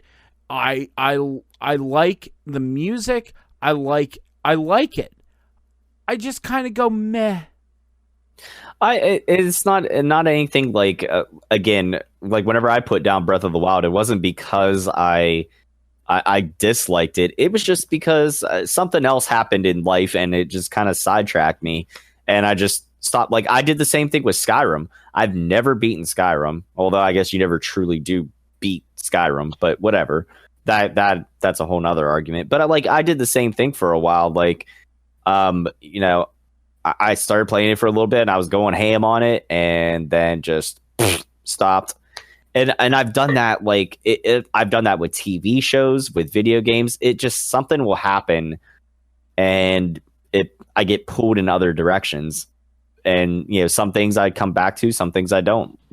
But I don't know. I mean, I would love to sit down and somebody asked me if I would do a stream of Breath of the Wild, and I was like, "Are you fucking high out of your mind?" Because it would be like 100 part. It'd be 100-part playthrough with me playing it like fucking 5 hours a day. Like I just don't have the time. I know I sunk 8 hours into Final Fantasies last night and another 3 today, but there's eventually an end game in sight here. Like it's I don't know. Yeah, to do a playthrough of Breath of the Wild and stream that, unless you did one of those playthroughs, like I watch some people do it because I know I never could because I'm not that good at the game. But I'll watch people who will get off of the Great Plateau and go, okay, so we did the force runs on the Great Plateau. We're going to go straight to Ganon and see what happens. There's no chance in hell I could ever do that. No, doesn't matter how much food I cooked, with different properties. There's no way I could go straight from the Great Plateau to Calamity Ganon and beat that game. I couldn't do it. Yeah, I mean, I understand that the game was designed that way. Like you don't have to go around and beat all the divine beasts and do all this and that, to get to the end of the game, which is kind of, in a way, kind of disappointing to me. Like I like an open world concept. Don't get me wrong, but I feel like there should be you should have to work for it. You know what I mean? I don't know. But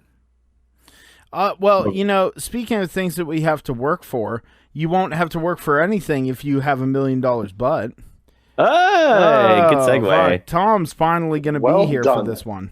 Yeah, for a little bit. I'm gonna jump out about maybe 5 to 10 minutes right before 11 here, so I got about another. Oh no, I don't want to keep this too long because, like I said, I got to get this episode.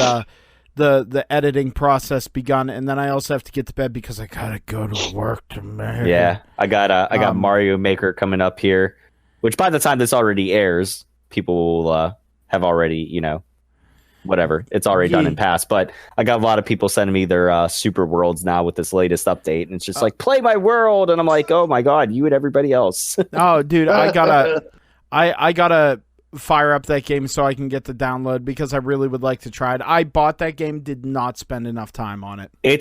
Honestly, it's worth it now with the update and having the worlds. It's like going back and playing like through an old school level of like in the worlds, like World 1, World 2, whatever. It's not just endless. You know what I mean? Yeah, no, and that's fair. I dig that. But $1 million. Yeah, $1 million. But all right, I'm gonna kick this off. I'm gonna come up. I have given myself a challenge to come up with shit that's for this that's just like off the top of my Chrome dome. Yes. Actually, my little bit of fuzzy dome right now. I gotta go shave my head before I go to bed. Uh-oh. All right, so $1 million, but your hands have the property of Velcro, and they apply to anything you touch. Anything? Yes, Tom, your dick as well. Sorry, you now have a Velcro tripod. I know, right? You would definitely know whenever he was masturbating because you would just hear flash, flash, flash, flash. Oh shit! Well, count me out then. Oh, wait, no, sorry. Wait, we got to give Tom the respect to be.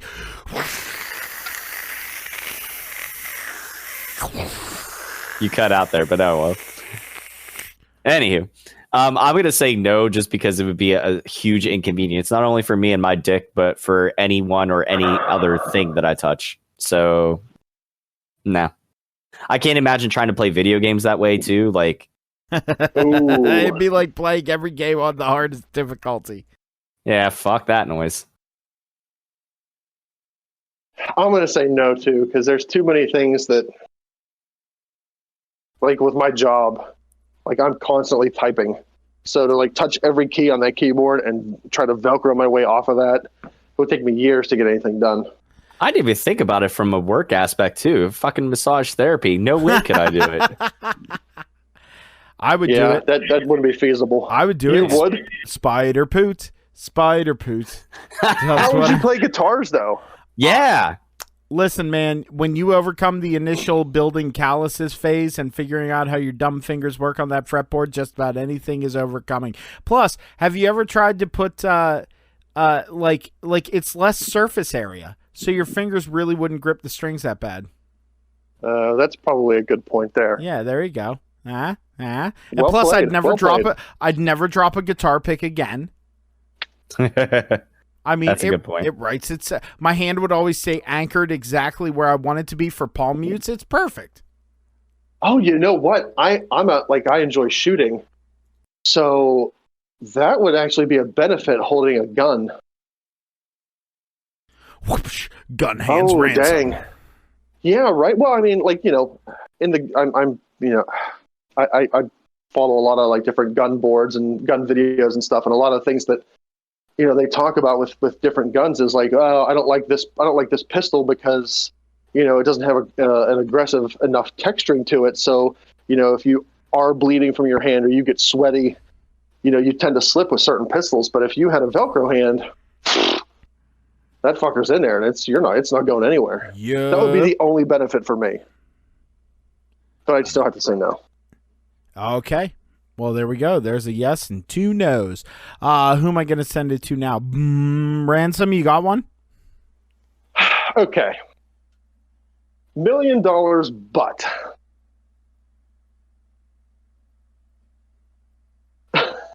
this isn't a really good one, but it's the first thing that popped into my head. $1 million, but for the rest of your life, the only thing you could eat is if you grew it or farmed it yourself. This is the most responsible $1 million butt ever.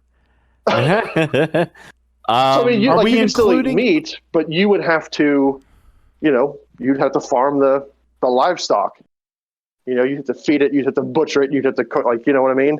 Like, you couldn't go to the store and buy anything.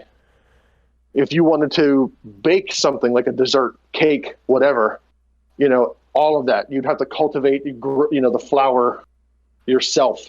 You're not going to a store and buying anything. You'd have to have the chickens to lay the eggs. You'd have to have the cows for the milk. Everything. Dude, Yep. It'd be like playing Harvest Moon all the time. And then, now who's to say you couldn't sell your sundries that you grow as well? So you could also quit your job and just be a farmer. It'd be like living an episode of Letterkenny in Clearfield. Hell yeah, I'd do it. Honestly, you know what? Fuck it. Why not? I'd do it. I'd give it a shot.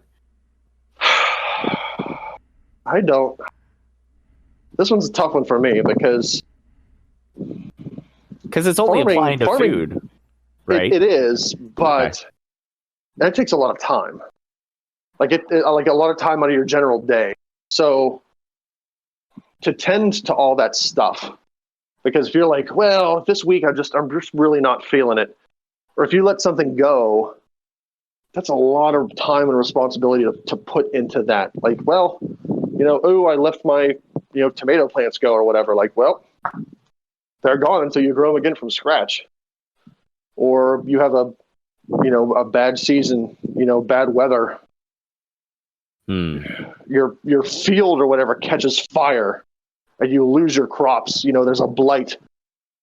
There's so many like what ifs there. And it's not one of those things where it's like, yeah, for a farmer nowadays, it sucks, but they can always just go to a store. I would still do it. I think we learned something about Ransom. He hates eyeball stuff and is squeamish. Oh, I can't do eyeballs. No.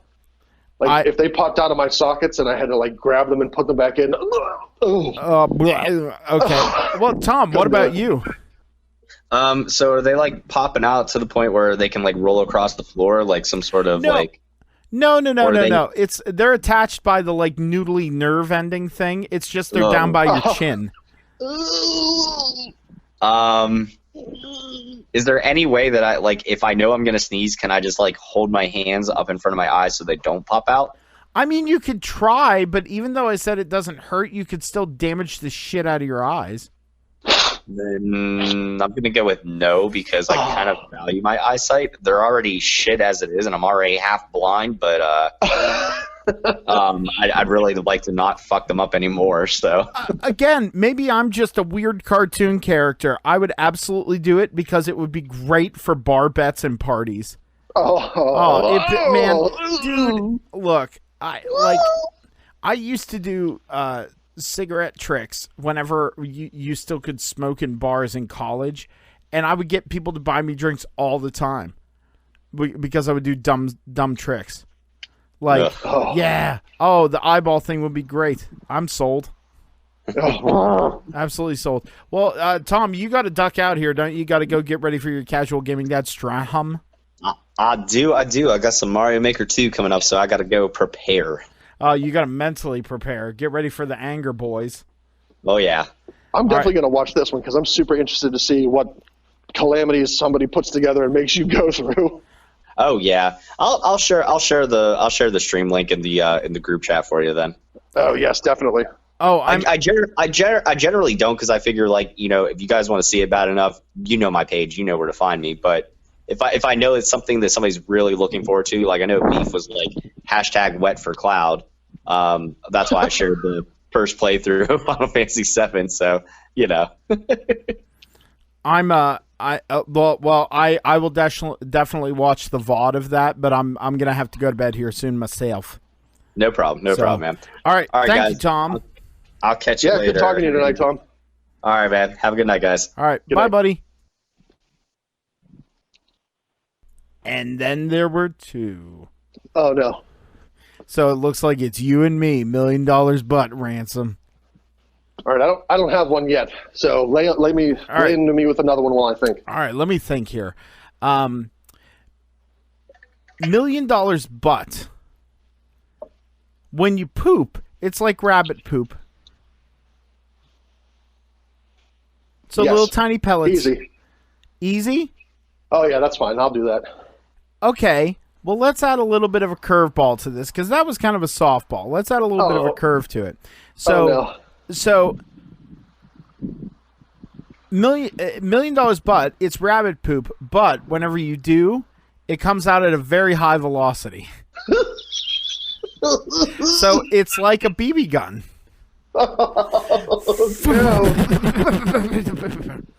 Oh no! You know what? I would still say yes, because I'm sure I could fashion with part of that $1 million a sturdy enough toilet bowl to where I wouldn't crack it every time I took a crap. I'm not saying you would crack it. I'm just saying they would come out at an uncomfortably high velocity. Like, so think about it this way. Have you ever had an aggressive poop to where, wow, this got really highbrow after Tom left. Yeah, right. Now, like, so have you ever had it where you're like, emergency poop, you got to go, it comes out and it just splashes everywhere? Yeah, I think everybody's had that. Yeah, everybody's had that at one point in their life, whether they were sick or just eat a lot of shitty food. So you've done that. So think about it this way. Now it's in pellet form, and it creates a lot more chaos. You're not going to break the toilet, but just imagine if you were in that scenario where you had to go into like a questionable gas station bathroom. Think of the splashback, Ransom, every time. Every time. You know what? I would still say yes, because I feel like if I'm at home, I do a decent enough job keeping my facilities clean that even if there was some splashback, it wouldn't be devastating. And if it was, my shower's right there, so I could just jump right in. Okay. Now, if you're giving me the scenario of like an emergency bathroom or like truck stop or roadside stop or whatever, I'd still say yes, because at that point in time, I'd be that dickhead that would, like, I'd pull. This really did get lowbrow. Walls. No, I mean, I'd pull them down and I'd try to aim as much as possible, but I'd give myself like 2 feet, and I'd fire them in and just see what happens. It's just like a shotgun blast. It's like a shotgun blast. You can't really control it in a straight thing. It's just coming out in random angles. Oh, yeah. God. So I mean, like, I'll double lot buck a toilet bowl. It's fine. Sorry, McDonald's, but it's gonna happen. Okay, well, I'll take that. I definitely would not do it because I'm just trying to think of the uncomfort of the feeling. Oh. Like, think about it. Ooh. Yeah. Just imagine pooping small marbles. No. Like, no, I can't. I can't do it. That's too weird. It would be like, it's that feeling when you have diarrhea. Like, it's that feeling of like where you're pooping and you just like make the face of because it just has that feeling. No, God Almighty! This has gone very wrong. Oh, it's gone all sideways. Please tell me you have something a little more highbrow than that insanity I just threw out there. Yeah, I mean it's definitely not Poopcast question, but $1 million. But you have to spend the rest of your life on roller skates. Oh, God, I don't belong on wheels. I'm built like a candy apple. I have a high center. I have a high center of gravity. I'm built like a candy apple.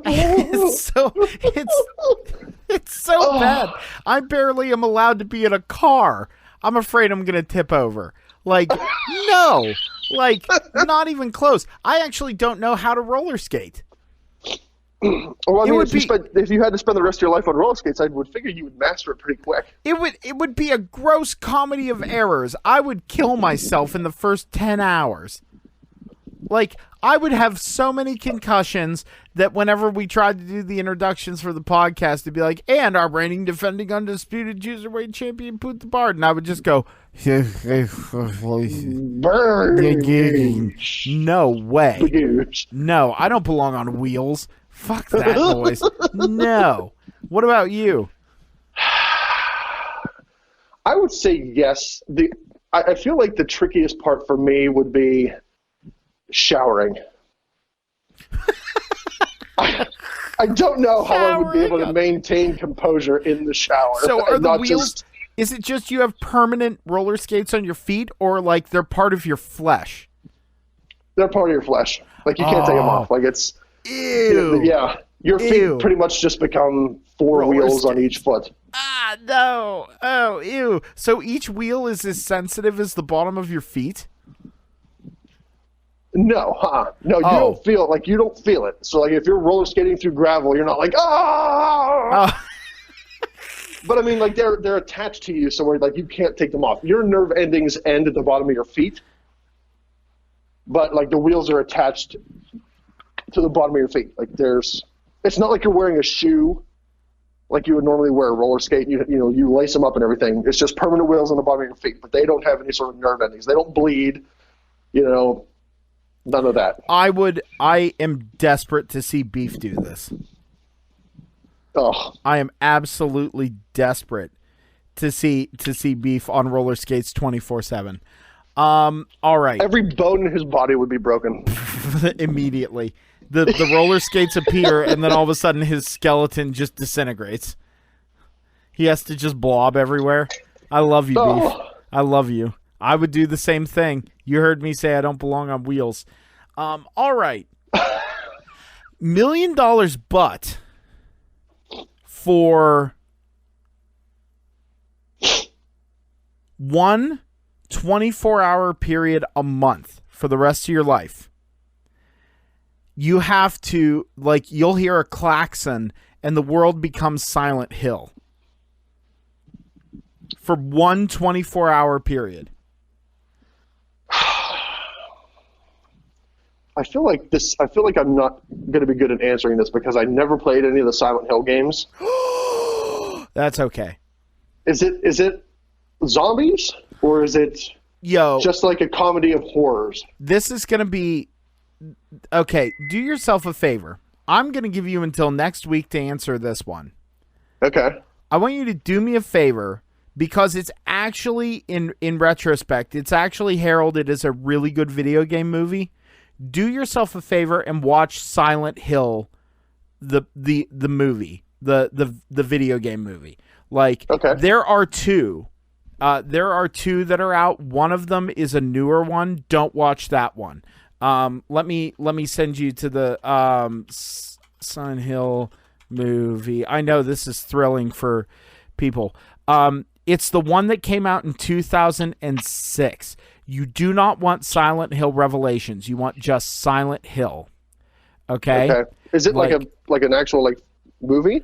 Yes, it's an actual movie. It's not animated. It's like an actual live action movie. Yeah. Like, watch that and then answer that question. Does it follow the video game pretty closely? Yes and no.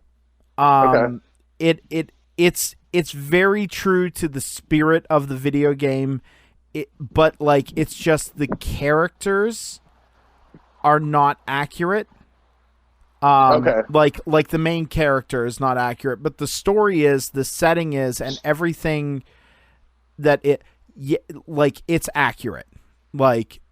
Yes, long rambling garbage short. I'll tell you what, I'll give you until next week to answer that. Watch that movie. It's really a good adaptation of a video game movie. Okay, really I definitely will. For me, that is a hard and fast no. But isn't that terrifying? Oh, just you wait. Just you wait. And then if you feel so inclined, go and watch Go watch some Let's Plays of Silent Hill, Silent Hill 4 The Room, the original one, the second one. Go just do yourself a favor. But the movie will give you the gist of what happens. Okay. So we'll scrap that one. Do you have another one in your head? I do. Okay. It's it's along the same lines, but. $1 million, but what was yours? Was it once a year? Once a month. Once a month. All right. So I'll give the same scenario then. So once a month for 24 hours, and it happens at random. You're suddenly thrust into a Walking Dead style zombie apocalypse. So they don't run. It's not like those World War Z sprinting zombies. Oh, good. I don't have to worry about cardio. Right. Yeah. It's not like a Zombieland zombies. It's like the Walking Dead style zombies. Once a month, suddenly, boom, out of the blue, everything's devastated. People were sparse. There's no TV series or comic book series Walking Dead characters. It's like there's like no Rick Grimes or Governor or Negan. But it's just that type of zombie style apocalypse. And you live it for 24 hours. But after that 24-hour period, everything resets regardless of what happens in that 24-hour period.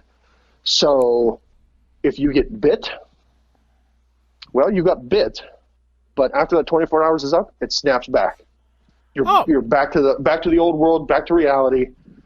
You don't have a bite on your arm. You're not turning into a zombie, nothing like that. You can still get eaten or torn apart or killed, but after that 24 hours, bam, you snap back. So you're not going to be permanently dead from this scenario. But, you'll experience pain just like you would if somebody was eating your arm. Oh, hell yeah. Oh, I'd do that. If none of it was permanent, yeah. Oh, I would do that in a heartbeat. I would just prepare a go bag. I would prepare like an armory. Like it would be like a closet in my house. I'd open it up and be like, okay, it's zombie day. And I would just pack up or bunker down in my house. Or here we go. With that $1 million, I would buy a reasonable house and I would have installed in it a safe room that has a bed, food to get through the day, a TV, and my computer or a video game console, and just ride the day out. There you go. Yeah. Yeah, if it wasn't permanent, yeah, hell yeah. I would do it. Hell, yeah, maybe I would do that too if it wasn't permanent. Maybe I would get Groundhog Day on it and just one day be like, walk outside and be like, well, let's get eaten by a zombie, see how this goes. Like, let's experience what it's like to be eaten alive. Yeah, why not? Let's see. All right, let me see. We'll do one or two more here. Okay.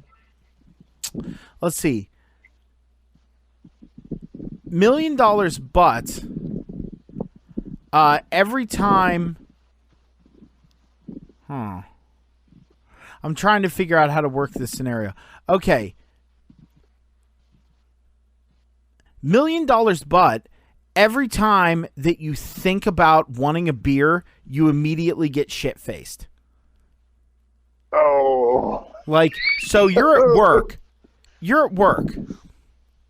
And you're sitting there, you're having a rough day, and you go, man, I really could use a beer. And then all of a sudden you're like,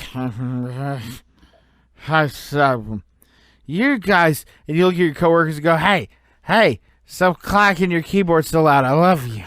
You're my friend. But stop the noise. Let's go rob a bank. Let's go rob a bank. Let's go. You just get ridiculous. Yeah, like it's like you go from 0 to all the beers. And I'll tell you what, the effect only lasts for 10 minutes. But it's every time you think about having a beer. I would say yes. Really? I would say it. Yeah, because I could see it in like some of those scenarios where we propose or whatnot. You're like, yes, just to see the comedy of errors. I would say yes, just to see, because I could imagine like sitting in church and thinking like, well, I don't have anything yet, to do today. Maybe I'll cut the grass and I'll have a couple beers and oh no. So I would say, yeah, just for the comedy of errors that would create. I'd be all about that. I really desperately want to agree with you, but like, dude, I can't tell you how many times I've been live on the air somewhere doing something and I've thought, oh my God, I need a drink.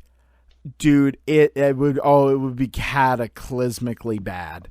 It would be because I don't think you or Beef have ever seen like really hammered Poot. No, Superface Poot? No, definitely not. You never have. And I don't think Beef has either. I don't. Like, because I learned early on how to maintain. Yeah, I feel like you're a gentleman who knows how to be an adult when it comes to the beers.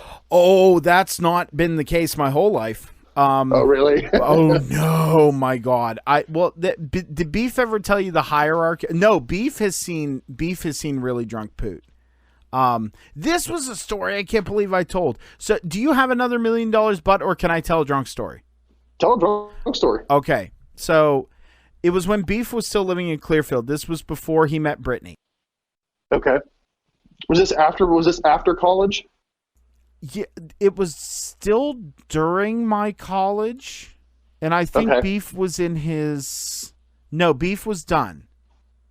Was he in his 8th year of college, or yeah, his 95th semester.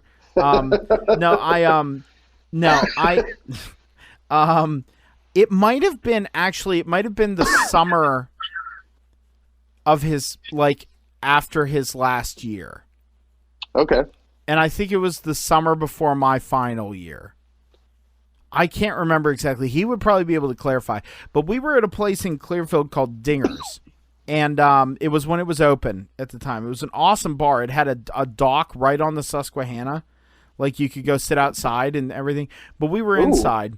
And it was myself and Beef, my friend, our friend and his girlfriend. And I'm having names that are not me and Beef. I'm leaving them out to protect the innocent. So it was our mutual friend and his girlfriend, and then his girlfriend's friend who was single. So it's 5 people.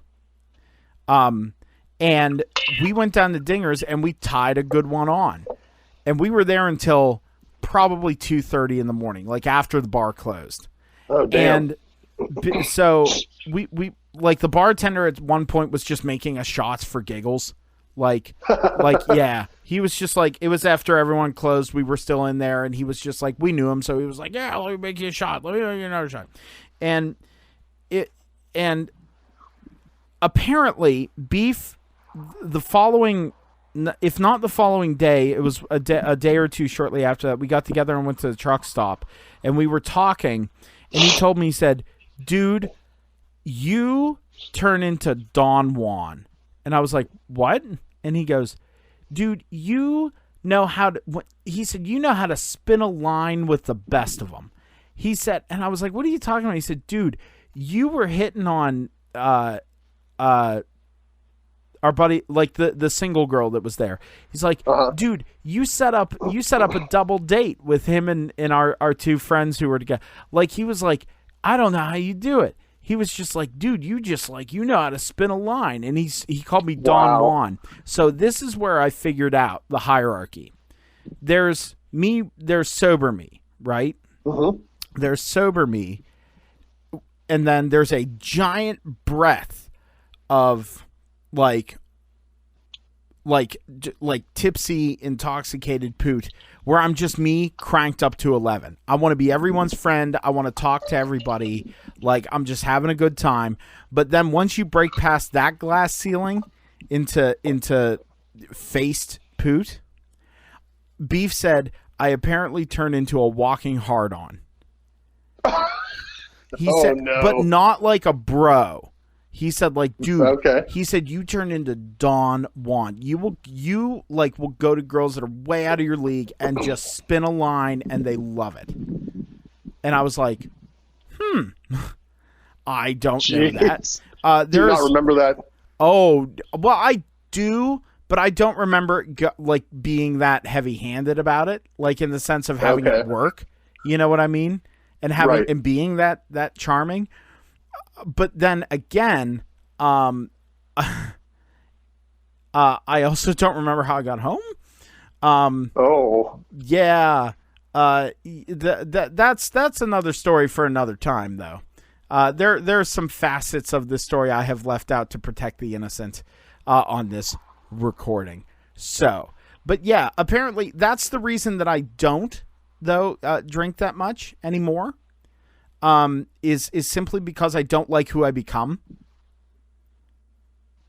So yeah, I don't like who I become. So I don't anymore. That's how I learned how to manage it. We stay in that nice little sweet spot where I want to be everybody's friend. You're right. We just stay right in that just sweet don't spot. go beyond that. No. and plus the other thing is too that's made it a lot easier as I go along, and I don't know if you'll agree with this, Ransom. Dude, I'm going to tell you something. The older I get, the more hangovers hurt like a son of a bitch. Yep. Oh, they 100%. hurt. Dude, they hurt so bad. It's 100%. It's an all-day affair anymore. Like, oh yeah. I'm useless the next day. Oh yeah. You're done. Like, you wake up and you feel like garbage. You take a shower, take ibuprofen. None of that helps. You go and get your. Okay, Ransom? Real quick here before we wrap up. What is your go-to hangover cure? Ooh, I would say basically just ibuprofen and water. Oh, simple. Yeah, like I don't get too elaborate with stuff. It's basically just ibuprofen and water because it's normally for me it's not a stomach thing. It's mostly a headache thing. And I just hope that combination will be able to nurse that headache to where I can become mildly productive that day and not just a complete waste. Dude, for me it's always headache. Yeah. That's the worst. Like where like light hurts. Oh God. For me, I have tried many of various things. Water doesn't do it. Like water and ibuprofen does not do the trick. And for a while, my solution was drink a liter of water and take 1,000 milligrams ibuprofen before I go to bed. That was so you throw it down before you go to bed. Yes, and I let it take hold overnight while I'm resting. Does that tend to work? It worked, but also I don't know if you know this or not. Taking 1,000 milligrams of ibuprofen is not good for you. Especially when you've been drinking booze. Then I tried, my buddy said like there was this Tropicana stuff that came in a carton, like a milk carton. And you would just chug that before you went to bed. And or when you wake up and then take a shower and you'd feel like $1 million. And that worked once or twice. But it never worked after that. Then I tried the Pedialyte thing. That didn't work at all. I don't know why people say Pedialyte works. It does not work. I've never heard that before. What is that supposed to do? Like, it rehydrates you. It absolutely it rehydrates and gives you electrolytes. Like, so it's supposed to, like, I mean, that's the point of it. Is it's supposed to be like concentrated hydration. Now, to be fair, the first time I tried it, I had it the following day. That didn't work. You're supposed to take it right before you go to bed. You're supposed to just drink the whole carton right before you go to sleep. Oh, my. Yeah. But you know what works for me now? What's that? Hair of the dog. What is that? You don't know the term hair of the dog that bit you? I've heard it, but I don't know what that means. Dude, first thing you do in the morning, have a beer. Really? Oh, dude, hair of the dog works so well. I wonder why. I don't know. I have no idea why.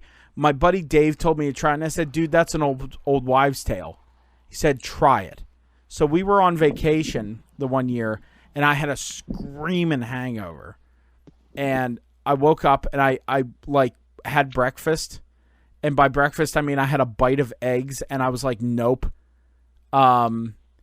And then he threw me a Keystone Light, and he said, drink that. And I was like, no, I can't even stomach eggs. What makes you think I'm going to stomach this?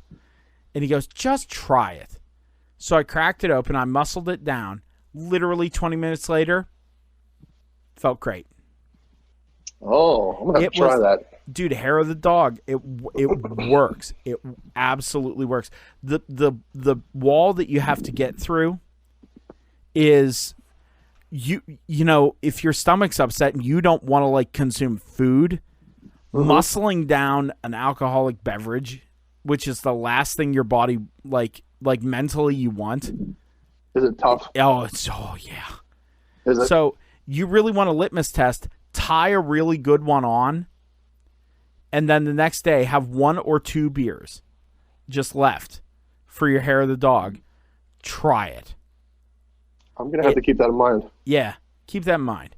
But this has been a lot of fun. I think this was a fun episode. I kind of miss Beef. Do you miss Beef? No. No, okay. I didn't. No, I do. I do a little bit. Don't tell him. I do too. Don't worry. We won't tell him. We won't put this on the internet for everybody to hear. I promise. Hey, I've got one more quick one. All right, make it quick. One more quick $1 million butt. $1 million butt. Every time you play a video game, you become that character. So basically, if you throw in Breath of the Wild, you become Link in that video game. You're living it. Oh. Now, you could choose when, I'm going to sit down and play this for an hour. So once that hour's up, you're like, well, I've got other stuff to do today. You're like, okay, save and quit, and bam, you're back to your normal life. But, for the time that you're going to be playing that video game, you're in it. You're living it. You feel everything. You taste and smell everything. Is this a if you die in the game, you die for real scenario? No. But, if you're playing one of those games where you take damage, you feel it. Oh, so you feel it like it's real life. You feel like it's real life. If you're playing Halo and you get shot, you feel like you got shot. This is every game. Every single game. Ooh. So, if you die, you respawn, like in the game, just like normal, but you feel everything. If you're playing one of those games where it's like, you have to eat to survive, like the hunger and thirst factor in. You feel all that. I love fucked up games. That's the problem.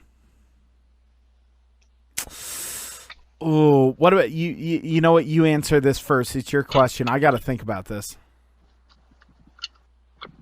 I would say yes, because if it boiled right down to it, like if it's like, you know what, I really don't feel like getting my ass kicked today and, getting stabbed and beat down and shot, I'm just not going to play a video game today.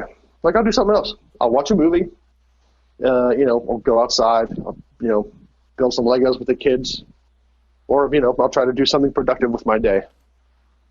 So I would do it because you have a choice on what game you play, when you play it, how long you play it. So while I, enjoy a lot of first-person shooters, it's one of those things where it's like, hey, I really don't feel like getting shot at or, hit with bullets. I'm just not going to play that game. So I could give up certain games forever. Or I could give up, a lot of video game playing and be like, look, I'm going to play, a video game once a month maybe. Because now I'm living it. I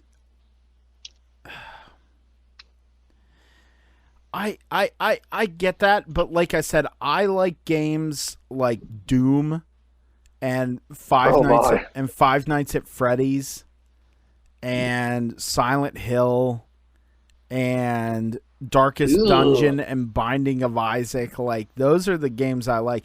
Now, on the other hand, though, you play games like Animal Crossing, Harvest Moon.